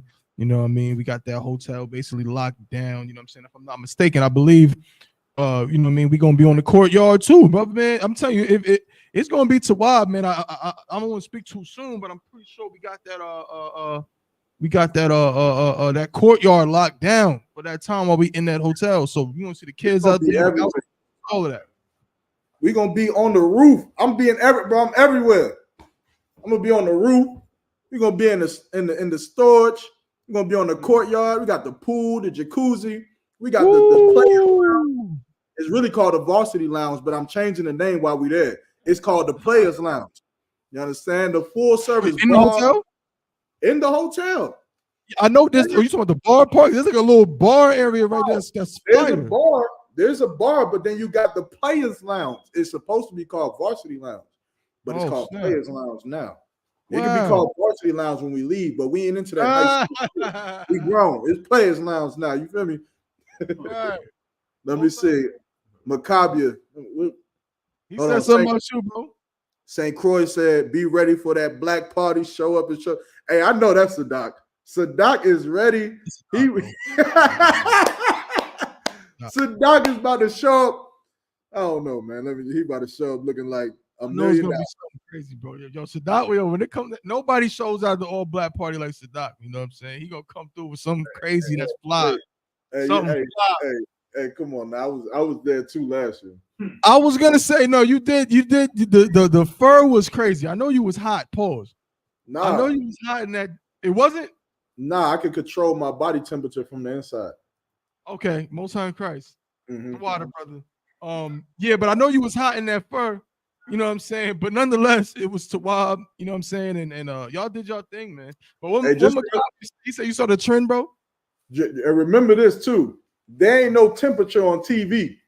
So if you see me in fur in Miami, just know I was comfortable. Oh, snap. Okay. I see you, Pimp C. I see you. So yeah, Macabre is Shalom, Lord Christ, like my hair covered. Heavy podcast, Slaget Sidebar, Yarmouth. I have started a trend with the shield hanging for that. That's what we do over here at Javelin. That's what we do. That trend, baby. You understand? That's what we do. So yeah, go ahead and cop your Javelin hats. They will be on Where sale. can we cop the Javelin hats? Hit me up if you want to pre-order some right now, hit me up. But Javelin hats are being made for the Passover. They will be on the table. It's gonna be limited though. So you got to get to me. You got to. Hey, as soon as the prayers, of course, that's limited for everybody else, not for number twos. You better hit me up first, man. After the prayers is done, you better run over there. You understand? Just make your way. I got you. Most High in Christ. Most High in Christ. The water, Macabre. Season 3 loading. Is that true? Oh shit. Y'all trying to stress me out, man. Hey, look, I tell you what. I tell you some funny shit, man. I got a brother that's in the school. I ain't gonna tell you his name is, but I got a brother that's in the school. Nah. He done sent me some money, just randomly, just cash at me a lump sum of money, right? And said, just put me first in line for whatever the season 3 is. It was Don. Nope. I ain't gonna say who it was, but it wasn't them. It's a brother. You wouldn't even guess it. But he just sent the money. Was like, yo, just make sure you give me the season 3 off the rip, black and gold. And I was like, all right. No sweat. So I guess I gotta come with the season 3 for the Passover. Lord allow, I'll have it. Let's move on. That's what it is. Most High in Christ, man. Most High in Christ. Moving right along. I guess we got enough time to talk about. I mean, we spend another we're gonna go over the time a little bit. You know what I'm saying? But I want to talk about. We're gonna talk about the situation with your old boy at the end of the show. You already know what I'm talking about. But first, before we get to that nasty Negro, there's another thing I just saw, bro. I could not believe my eyes, man. I could not believe my eyes. Hold on, I might have to send it to myself. Hold on, let me see if it's actually on the website. If not, I might have to send it to myself because I screenshot it. But I don't think I see it on the website. Hold up. Again, shout out to everybody tuning in. Appreciate the support, man. Oh, also make sure y'all like, share, and subscribe. You know what I'm saying? I see the like. Shout out to everybody today because the likes is up. And we like that. The likes is definitely up. We appreciate that. You know what I'm saying? Make sure you share this to all your social media platforms. Help us, you know what I'm saying, push this truth. You know what I'm saying? Get these messages out here. People need to hear it. You know what I'm saying? Very, very important. All right. So continue to do that. The water for that. Yeah, I don't see it.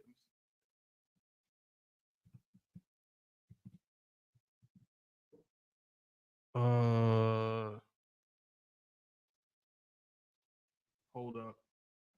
Just a moment. Where's the pictures at? Oh, here we go. I think I got it. Yep. So Odell Beckham, the NFL player, Odell Beckham, recently, I guess he went out to some kind of event. You know what I'm saying? I'm not sure exactly what the event was. But he went out with his mother. You know what I'm saying? His mother accompanied him to the event. And I'm going to show you this picture of Odell Beckham and his mother at this event. And I want y'all to tell me what y'all think.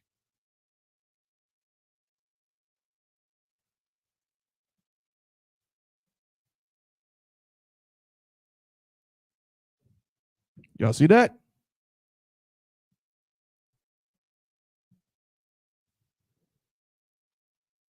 That's Odell Beckham and his mom out on the town. Anything look wrong to y'all, or is this a normal, nice, mom and son outing? What y'all? Yeah, I'm trying to see it. I'm trying to see it. You say you're trying to see it? I'm trying to see it. Okay. But ain't he the latest fool with Kim K? He was. I don't know if they're still together, but he was dealing with Kim K. He just broke up with her, man. He knew what he was doing. He was trying to hit. That was it. Kim K is that's crazy. That's disgusting. My thing is, I be seeing like so many video vixens that are like 10 times better than Kim Kardashian. Why don't they just? I don't get it. I don't get why you want like Amber Rose, Kim Kardashian, and whoever else. But to each his own, I guess. I suppose.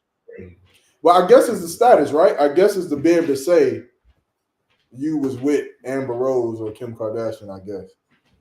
Yeah, it's also money. Like I weird, imagine that too, like status and money. Like if you're near Kim Kardashian in any way, like there's more money involved in your life. But I feel like that's a weird flex. Like I feel like the woman, if that's what you're into, then shouldn't the woman like why would you like that's like hitting this is weird. That's like what's that girl name? Not Oprah Winfrey. Mm-hmm. What's that other girl that played in Color Purple? Whoopi Goldberg? Whoopi Goldberg. Right? Like you know what, never mind. This movie. What are you saying, bro? No. Just go on, bro. I don't want to continue on this. We talked enough about women and all of that. You can't talk bad about Whoopi Goldberg. I know a brother in the school. No, I wasn't saying nothing bad about Whoopi. I'm like, just move on. I wasn't saying nothing bad about Whoopi. Well, what's wrong with this picture? Y'all tell me it's all good. The nigga said, in the photo, I don't know. Okay. How about now? Oh, she got lightning bolts on her shirt. Them lightning bolts is not actually there. Oh, I'm dumb. So her nipples is out. Her titties is out. She ain't got no bra on or nothing. She has no bra on with her son going out. I see it. Well, more than likely, she's a hoe. I mean, it seems pretty obvious, but this is kind of weird, man. Don't take that wrong, but you know, most women who are not in the UPK are hoes. I mean, for sure. But that's more normal than not. You understand? What'd you say, Top One? No, I'm just saying I'm with you, but do most women when they go out with their son have their titties out? Yeah. This is a thing? Yeah. Like that? Like straight up. It's if really, he turns to his mother and says, "Hey mom, the entrance is this way," he's gonna be looking at his mom's breast. And this nigga's like 34. Well, I don't think he's gonna look at him like that, but I get what you're saying. But I think it's more like how we talk about how sisters, especially older women, need the validation, right? So some women, they'll dress provocatively and they get a fix when they get like a younger person. Absolutely.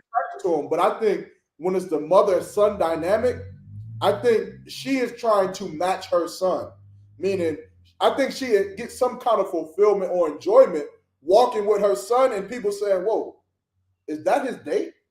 Are they together? I'm sure she does. And then she's like, no, that's my son. But you thought that I was pretty enough to be the wife or the date of Odell Beckham. So she dresses like this to get I'm sure that's exactly what she thought. I'm sure of it. You're right, brother. But I mean, you want to talk about being of low vibration. This is some strange extent to go to. Like, you're gonna wear a sheer shirt with your straight up breasts just out. Like, what would I can't imagine if my mother, she said, "Hey, let's go to dinner tonight. Let's go have some dinner." Okay, mom. And I went to go pick my mom up or whatever. Yeah. And this what she decided to wear out with me? Yeah. I've seen my mother wear, like, you know, she try to be sexy, right? We going out to the club. That's fine. I've never seen my mother's nipples like that. This is a little too much. Right. That's what I'm saying. Yeah. Yeah, like it's like I understand what you're saying, because of course, when a woman gets older, she still wants to look good. She still want to look sexy. She still want to look nice. That's completely understandable. This seems almost, I'm going to say it, some people may not agree, incestuous. Because why would you show that? Like, if you're going out with your son that you gave birth to, this seems like a strange choice for that kind of outing. It's a strange choice anyway. But yeah, that's what I would lean think that a woman would almost feel a way that her son even could see that. I get what you're saying, but I think that there's a heavy, like, I think the whole, this is weird. Let's talk about it. Maybe I'm wrong. Talk about it, but I think that, like, the nipple showing, I think that that's almost like a thing. Like, women do it on purpose. Like, they even get the piercings of, like, the heart, this so you can see their nipple through their shirt. So it's wrong nonetheless. But I think that that's like, I think that it's just a thing. I don't know what to say. It's wrong.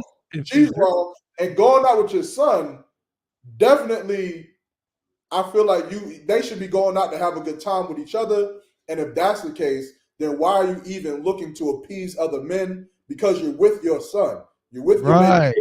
You should dress like a mother, go out with your son, have fun, However, yeah, kind. Like I'm with you. It just seems, Shubha Diab said they will even say I'm covered up, but at the same time, showing the world that you're naked. Yeah, absolutely. It's like my thing is, why even wear the shirt? Why even wear, I mean, maybe because even why even wear the jacket, really? Because if it's cold. Do you have a picture of the whole outfit? Because that might determine, like, if she really thought she would. I don't know, brother. I don't know. She might have really thought I was being modest. Okay, maybe she thought that, but I'm saying this is a scary world. Also, not to defend her, right? But I gotta call a spade a spade. There are certain shirts that, like, if you just see them, you won't really see anything. But then there are flashes of cameras that'll reflect the shirt, and then it'll reveal what's underneath. Now, again, you shouldn't wear nothing that does that. But maybe in her mind, maybe she had no idea that her nipples was about to be seen by anybody. Okay, that's a fair point. And in her house, it looked like just a shirt. That's a fair point. No, I can't argue with that. That's a fair point. If that is the case, then that's just unfortunate.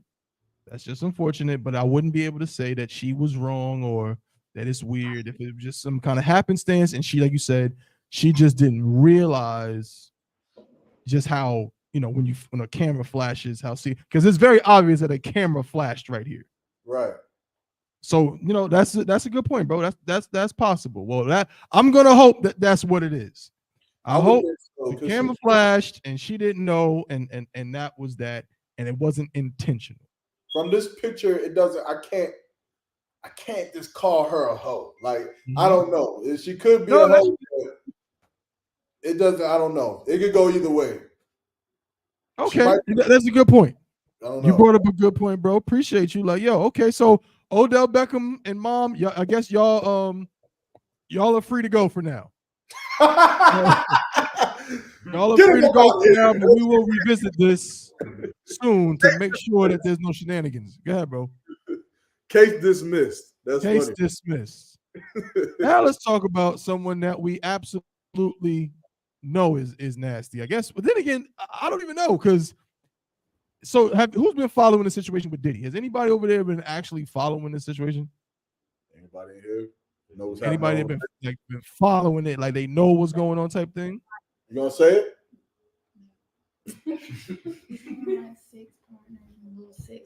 She said that he got sex partners and sex slave midgets. He got sex partners and sex slave midgets. Politicians and rappers and just anything you can pretty much have sex with, he got it.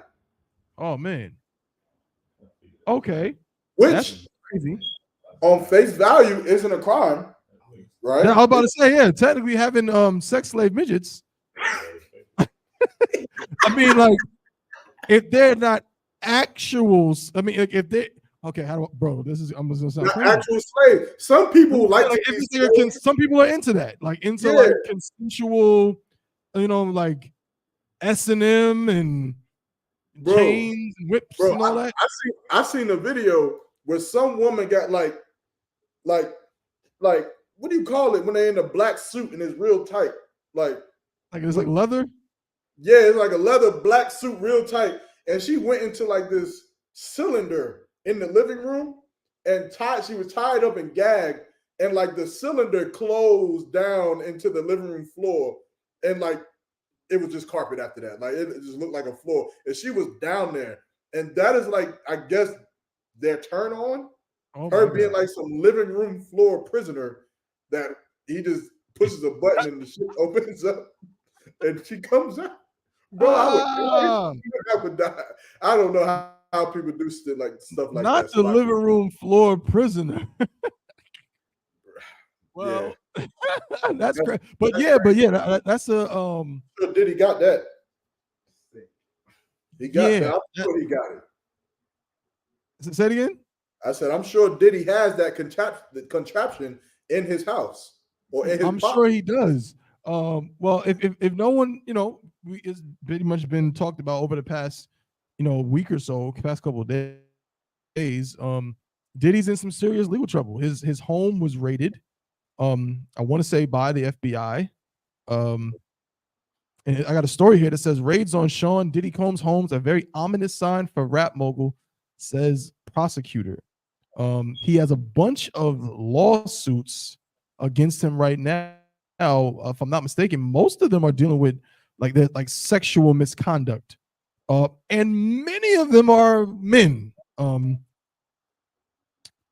Meaning that there are a bunch of men suing him for sexual assault, misconduct, and so on, right? So this is a little background. It says, this is another story from USA Today. What Diddy's houses were raided by law enforcement. What does this mean for the music mogul? The federal investigation into Sean Diddy Combs and bi-coastal raids at his homes by federal agents have brought up questions about the rapper and hip-hop music mogul. Not much is known about what Homeland Security investigations agents were looking for as they searched his Los Angeles and Miami homes Monday, and whether Combs, who has not been arrested, might be charged with any crimes. Combs' lawyer, Aaron Dyer, maintains his client's innocence and criticized what he called a witch hunt based on meritless accusations in a statement on Tuesday. The only available context so far is the fact that the Bad Boy Records founder is facing multiple civil lawsuits filed in recent months that claim that the music mogul raped.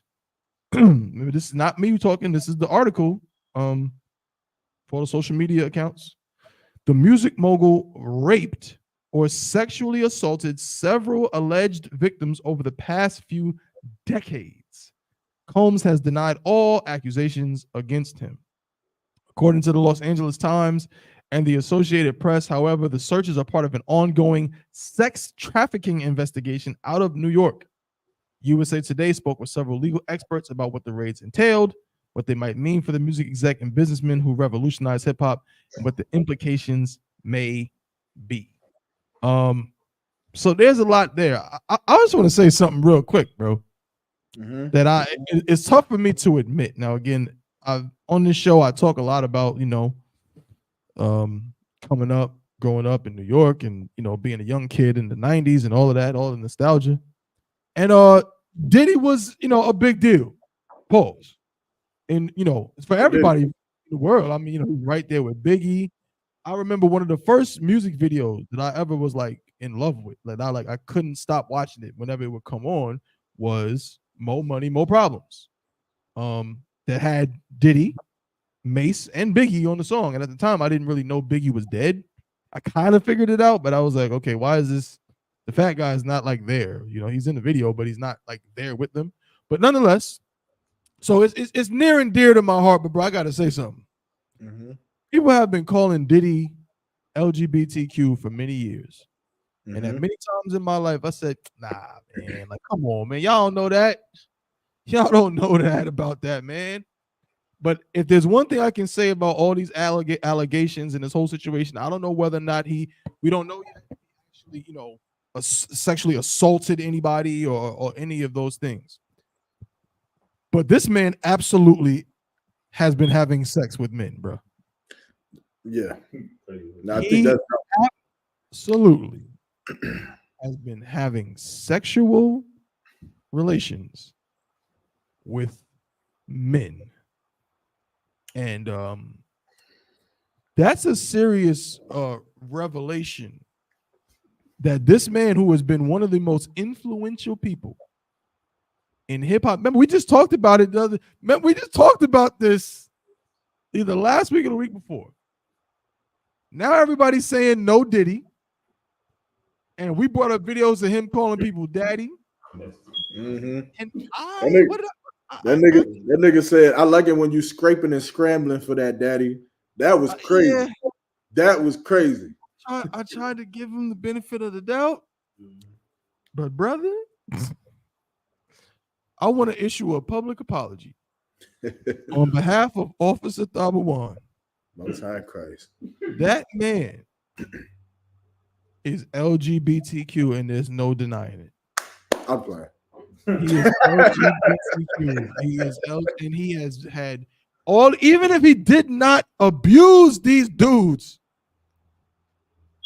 he had encounters with these men, including Justin Bieber. including and he's been down with Usher since Usher was like what 10? Mm-hmm. Oh yeah. Usher used to live with him. Mm-hmm. I'm a bit speechless, bro. Hey, see, this is what's wrong with the Christian church. Nah, I'm playing. This is crazy though. Diddy is LGBTQ, and everyone that followed him and loved Diddy, you stupid. You stupid.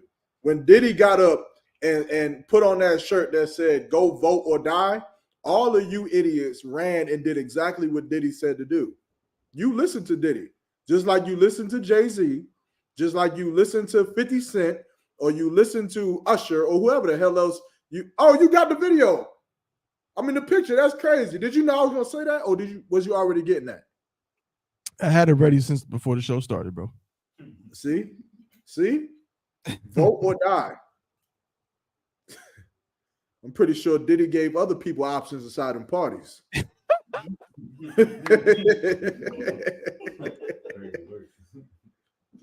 hey, no, you know, this is.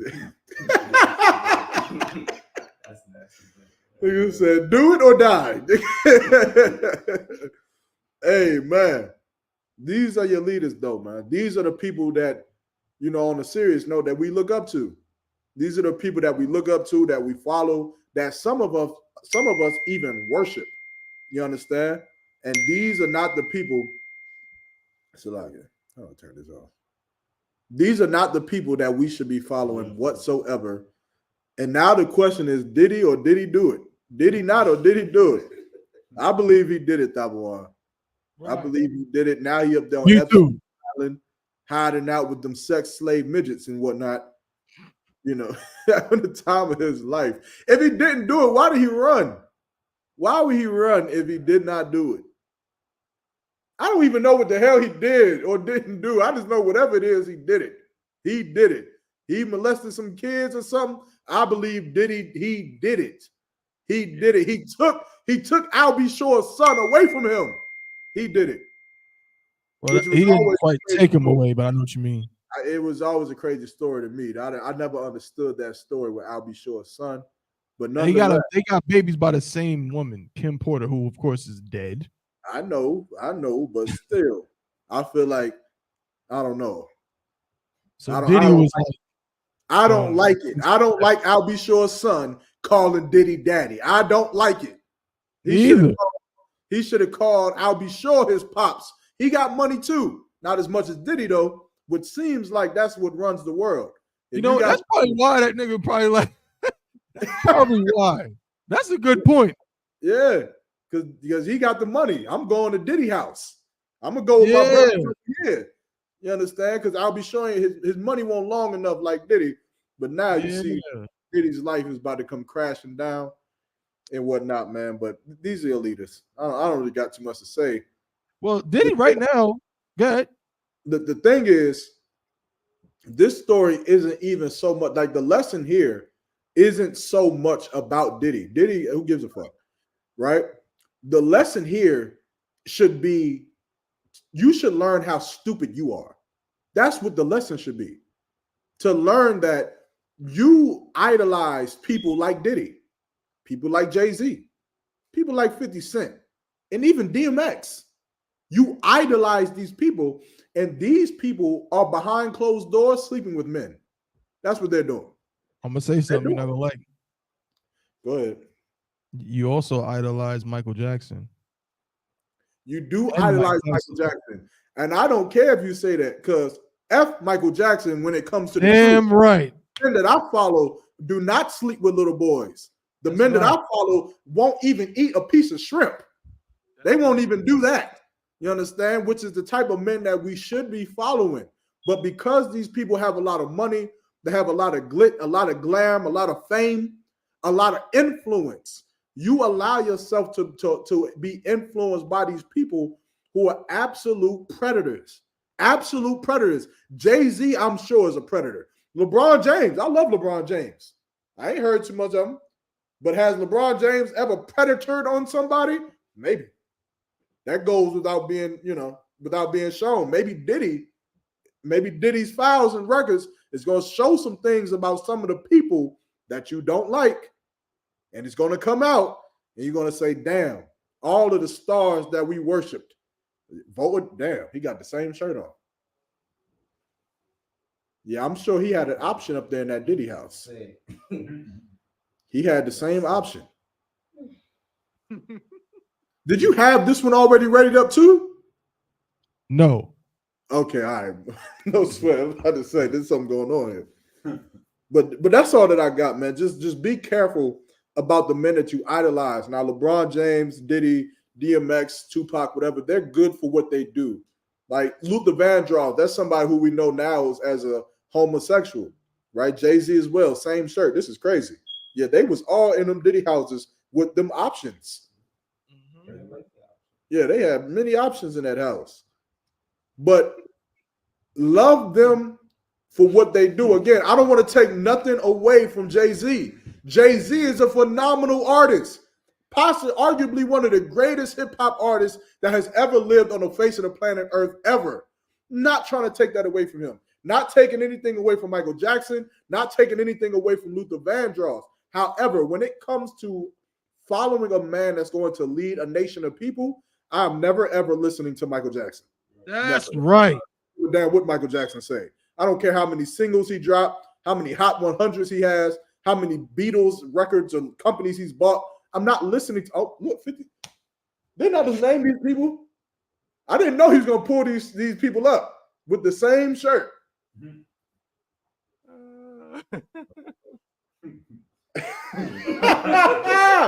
This is crazy. I told you. And damn, 50 Cent. I was hoping it won't him. I was hoping not 50 Cent, man. But damn, I guess many men.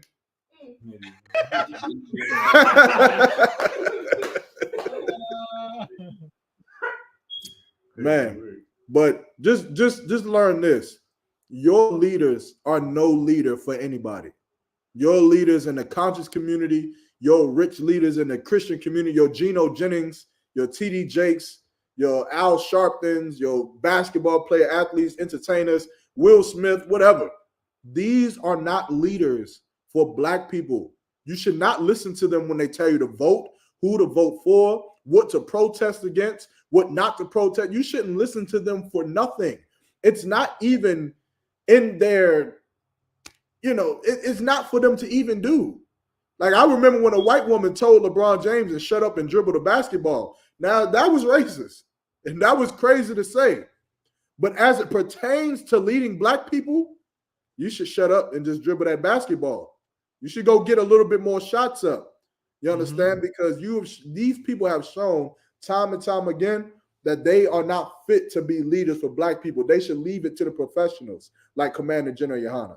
They should leave it to General Mahayman and General Mayak and General Hazayan. That's right. And all the brothers and officers in the school, in the Israelite school of UPK. That's who should be leading Black people. That is who is leading Black people. But Black people would rather follow Diddy. Right. That's right. Damn right. They don't want to follow, bro. You right on point, man. They don't want to follow the ISUPK. Like, Hey, you know, Nadia got a precept. He gonna come over here. And, come on, Nadia, get in the camera. Nadia, I'm gonna get a precept and break it down. Precept by Nadia. Let's go. You have the count, so I'm gonna give you the solo screen. Hold on, wait, let me. Nadia, ladies and gentlemen, Trooper Nadia. Give me 1 second. Slack it. 15 and 5. Where's the precept? Slack it, sir. I got it. It's the book of Jeremiah, chapter 15, verse 5. For who shall have pity upon thee, O Jerusalem? Or who shall bemoan thee, or who shall go aside to ask how thou doest? Basically, I pulled this precept to say that we have leaders in our community, but we have no one to actually sit beside us and ask us, how do we live our day-to-day lives, or how do we, basically make ends meet, but we don't have that leadership or that guidance Con. or Yeah, that that's an power excellent to point, say bro. anything. Come, sir. The water for that. Damn right. That Young reminds me because that go with the other one, right? When it says who's that part where it says at the beginning, it says who shall have pity? Come, sir. Right. It's like the one in the Apocrypha when it says, I'm paraphrasing, got my head covered too. It says, who shall have pity on a snake charmer? Come. Right? It's like it's what we're talking about, right? Like we will listen to Diddy, right? And when Diddy was saying, this is another thing too. This is another thing. And Nadi have to water for that because me and y'all, we often talk about, again, my favorite word, disingenuous.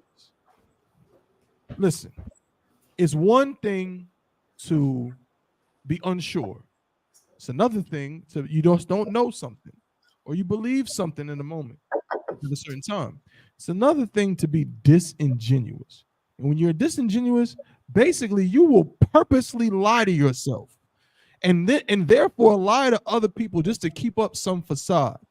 Listen, some of the things that's coming out about Diddy right now, there are people that knew these things already.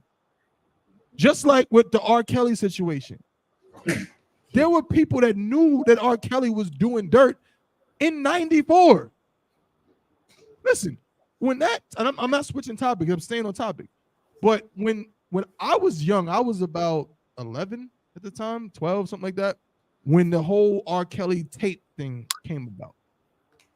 Nowadays, in 2023 and 2024, everybody's so outraged and everyone is so mad about R. Kelly, as they should be. But guess what? A lot of those people are disingenuous and lying. Because in 2002, when that tape came out, they went and bought it at the candy store. Because I remember being a kid and they used to sell them. I was 11 years old. I would walk into the candy store and there would be a DVD in the window of the R. Kelly sex tape, which is technically child pornography, and they would sell them. And brothers would buy the tape, and guess what? They would play the tape in front of people in barbershops. No one talks about that. No one admits that that's what people used to do. And everybody, remember, Chris Rock made a joke in his stand-up in 2003, I think. Everybody knew that it was R. Kelly. Everybody knew R. Kelly was in that video and was having sex with that 14-year-old girl. It was a known fact. But you know what people did? As soon as he was acquitted because the girl didn't go to the trial, everybody wiped their hands of it and was like, I guess he's good. Even though they knew good and damn well that was him in the video. They started making jokes. They put the Boondocks episode of him giving them golden showers and peeing on little girls. Right. And in actuality, I know it's like you think of it like it's funny, but in actuality, imagine that's your daughter. Right. That's getting peed on. Like I couldn't sit here, watch a Boondocks episode about this nigga done peed on my daughter. He got to get unalived. Right. And there's a mass of brothers behind me that is going to unalive you. That's right. So it's up to the justice system. You might as well put him in jail. Right. Look at Dave Chappelle. Yeah, but look at Dave Chappelle. He made a whole video on Chappelle's show talking about, I want to piss on you, and we all laughed. Everybody laughed at it. Right. He didn't make the joke about the fact that he just ignored the fact that the girl is 14 and made a joke about getting peed on. Right. And everybody laughed at it. And then guess what? You know how many R. Kelly songs came out after that tape drop? Step in the Name of Love, Step in the Name of Love, the remix, Trapped in the Closet, Same Girl. All those songs came out after that. But everyone pretended like they didn't know. Why? Because he makes good music. Yeah. And because it sounds good. Yeah, we need a new governing body. You understand? Right. And here we have tribe vibes. We got streaming systems. We got what you call them, record labels. We got clothing brands. We got body butters and oils. And here you can grow your businesses and be famous and all this other good stuff. But you cannot be a child molester in here and do it. Right. You understand? Right. If you cannot be, you can't try to sell Javelin and be some child molester. Javelin would crumble. You understand? Because my business is only as good as my reputation. And that's how our life is in the truth. But in the Christian church, you able to separate the business from the reputation. That's and right. the truth, I can't do that. I cannot do that. That's if I right. find out that Hebrew Gear Wear LLC was made by some homosexual, child molesting rapist, you will never ever catch me wearing it. I That's can't. right. You understand? That's right. Because we have to hold ourselves to a higher standard That's in right. this body. But the America, they love Right.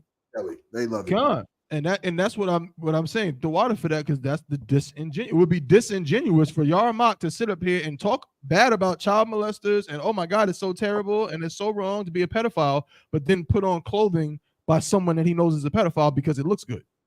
Right. That's disingenuous.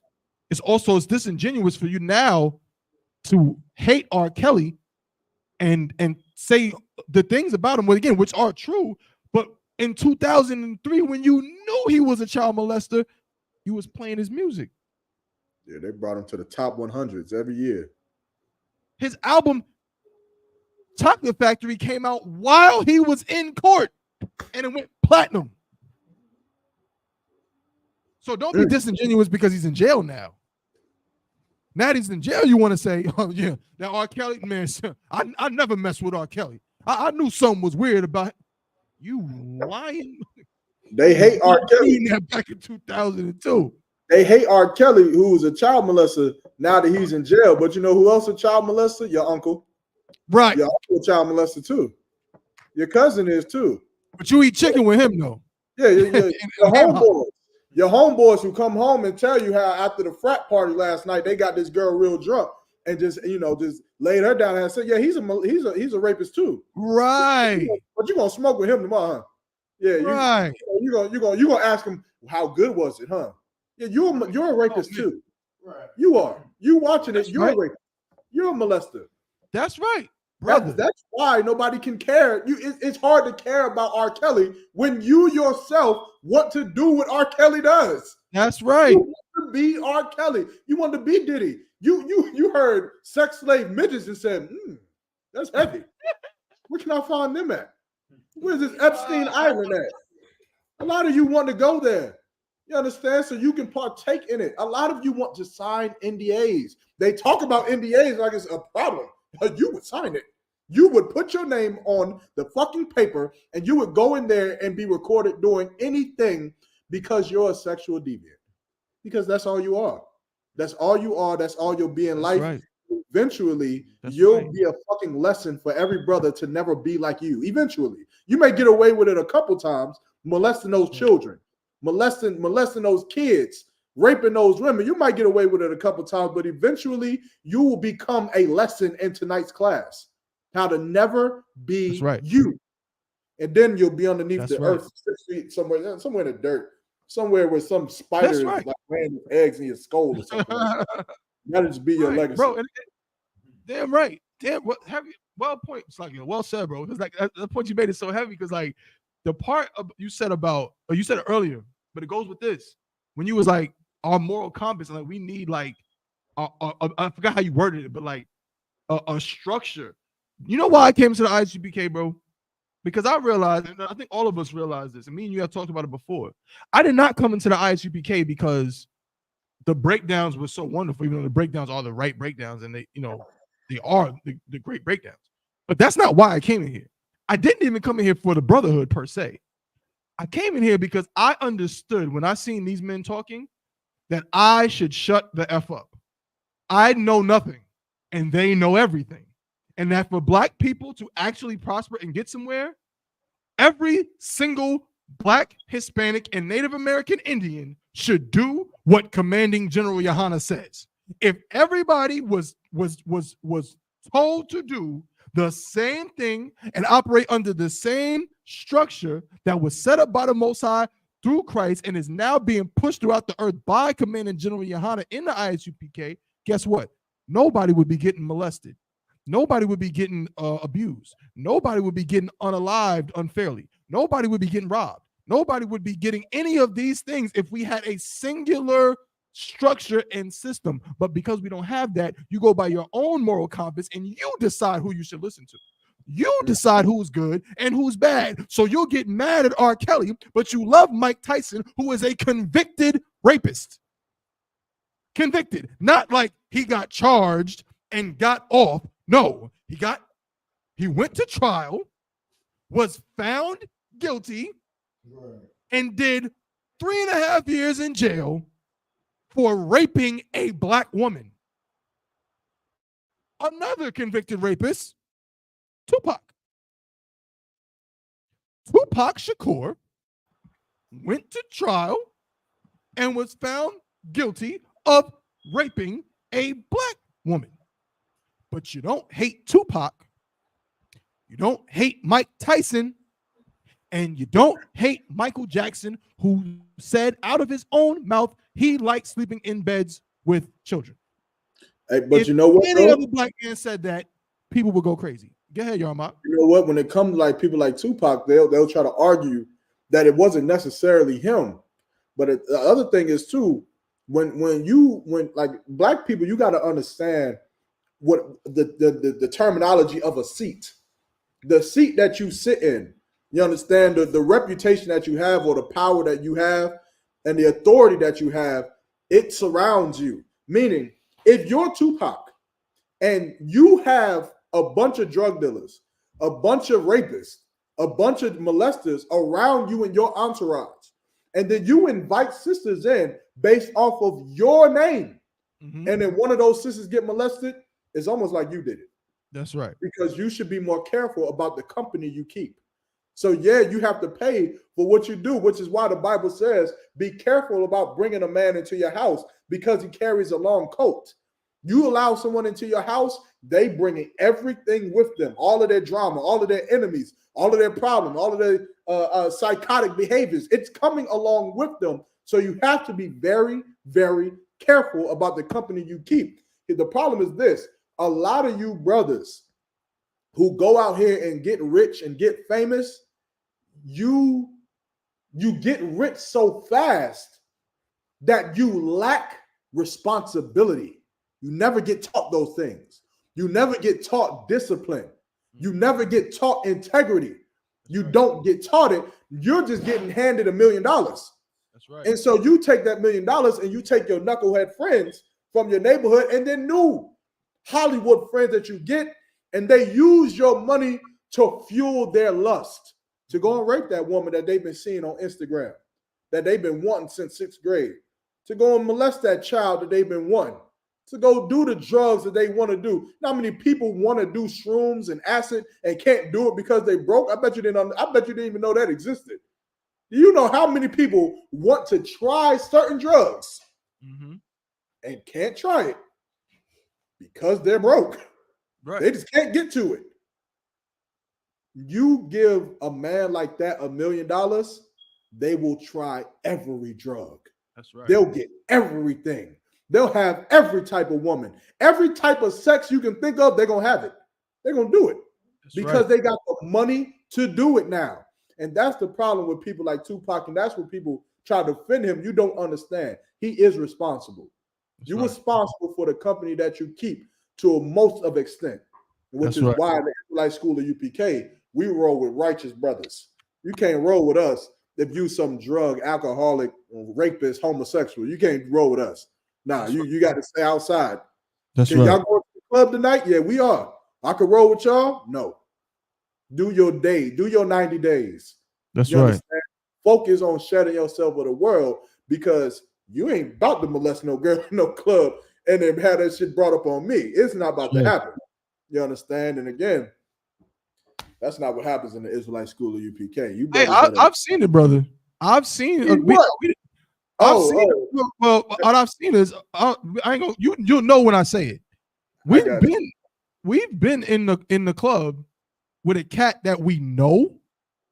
Yeah, you know what I'm saying? That was trying to come into the school but never came into the school. You know what I'm saying?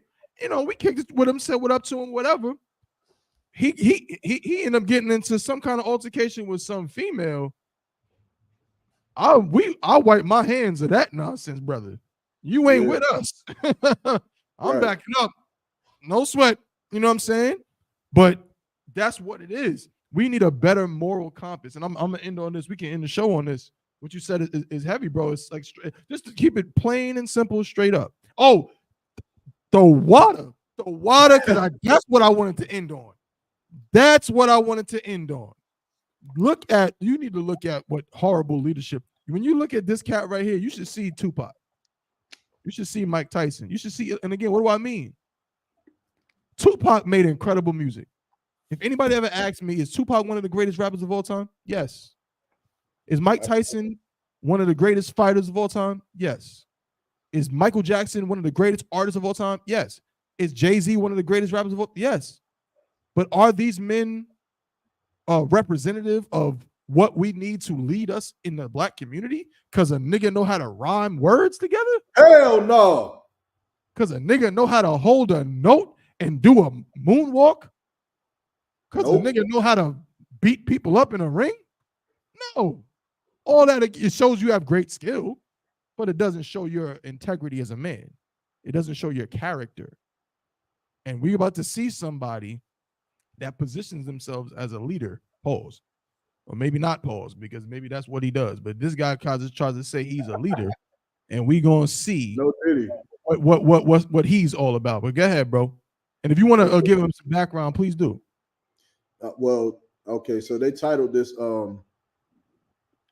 whatever, like some Israeli informant came to do a threat control just to see like if the IUIC is a threat or whatever.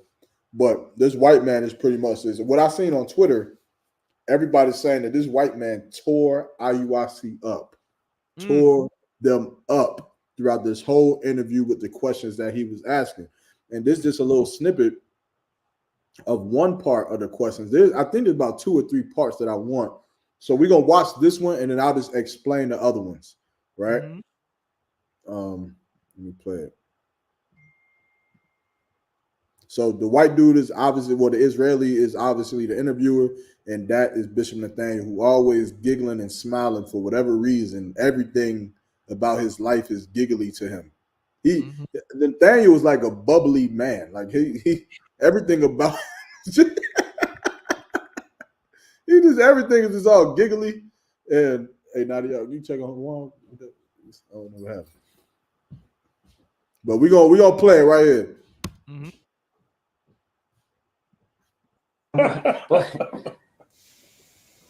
So, what was your day job all this time? Police. New York City Police Department. Okay. That was my day job. And you retired now? Maybe. Maybe. I can't tell you. You can't tell me. Maybe. Something going on. I can't. You can't tell me. You said you have to do your research. I just can't tell you. I don't think you're a police officer now, but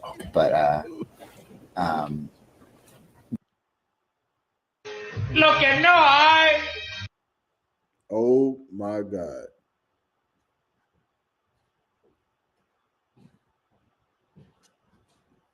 Yo, that dude is a strange man. Yo, this dude said, maybe. I can't tell you. You can't tell somebody if you're retired from your job? Brother. I feel like that's giving the answer, you idiot.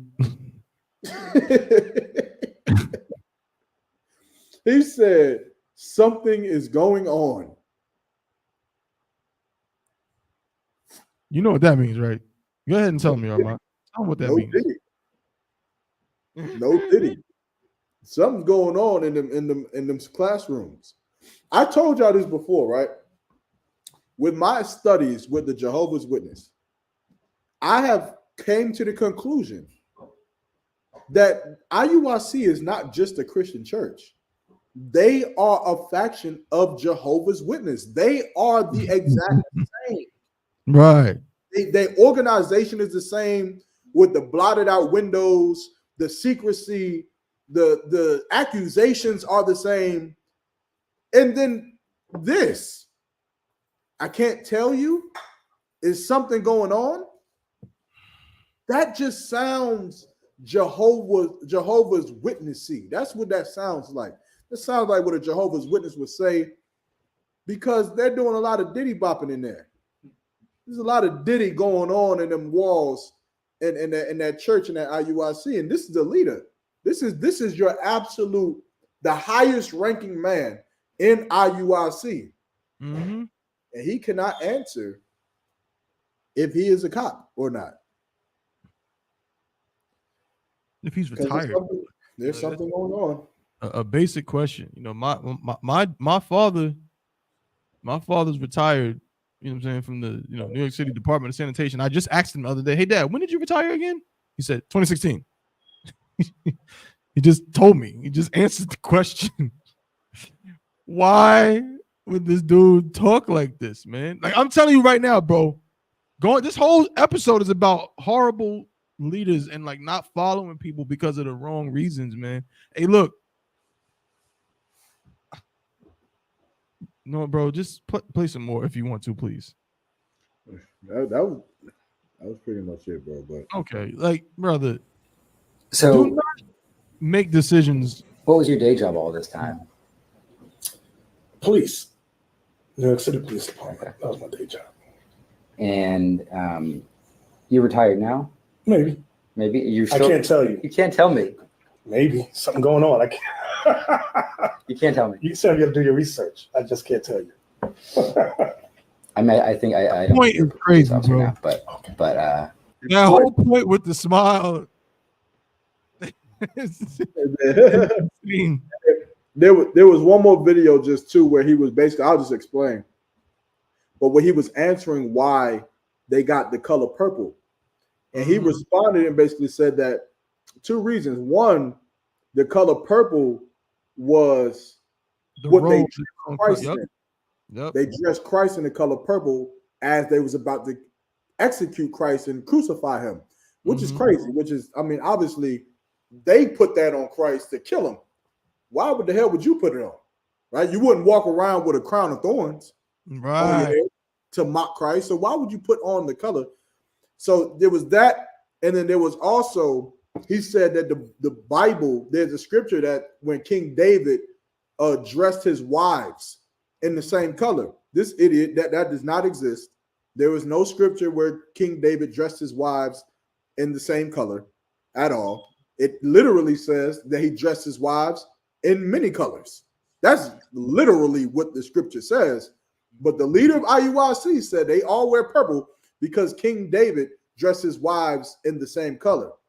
And then he also said that someone was overhearing a conversation about it, and then some woman came and designed the garment and the color and the logo, whatever, and then that's why they wear it, because someone, everything Commander General Yohana has said, what was the truth, is the truth. I mean, I don't know how many times I've heard General Mahayman say some woman designed the purple. It's a woman body.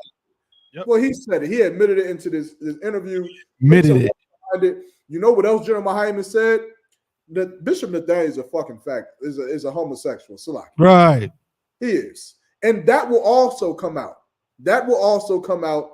The more and more the Israelis push into their organization to get more information, that will also come out that he is, in fact, a homosexual. You can see it on him. Like, you cannot lie. Again, this is about being disingenuous.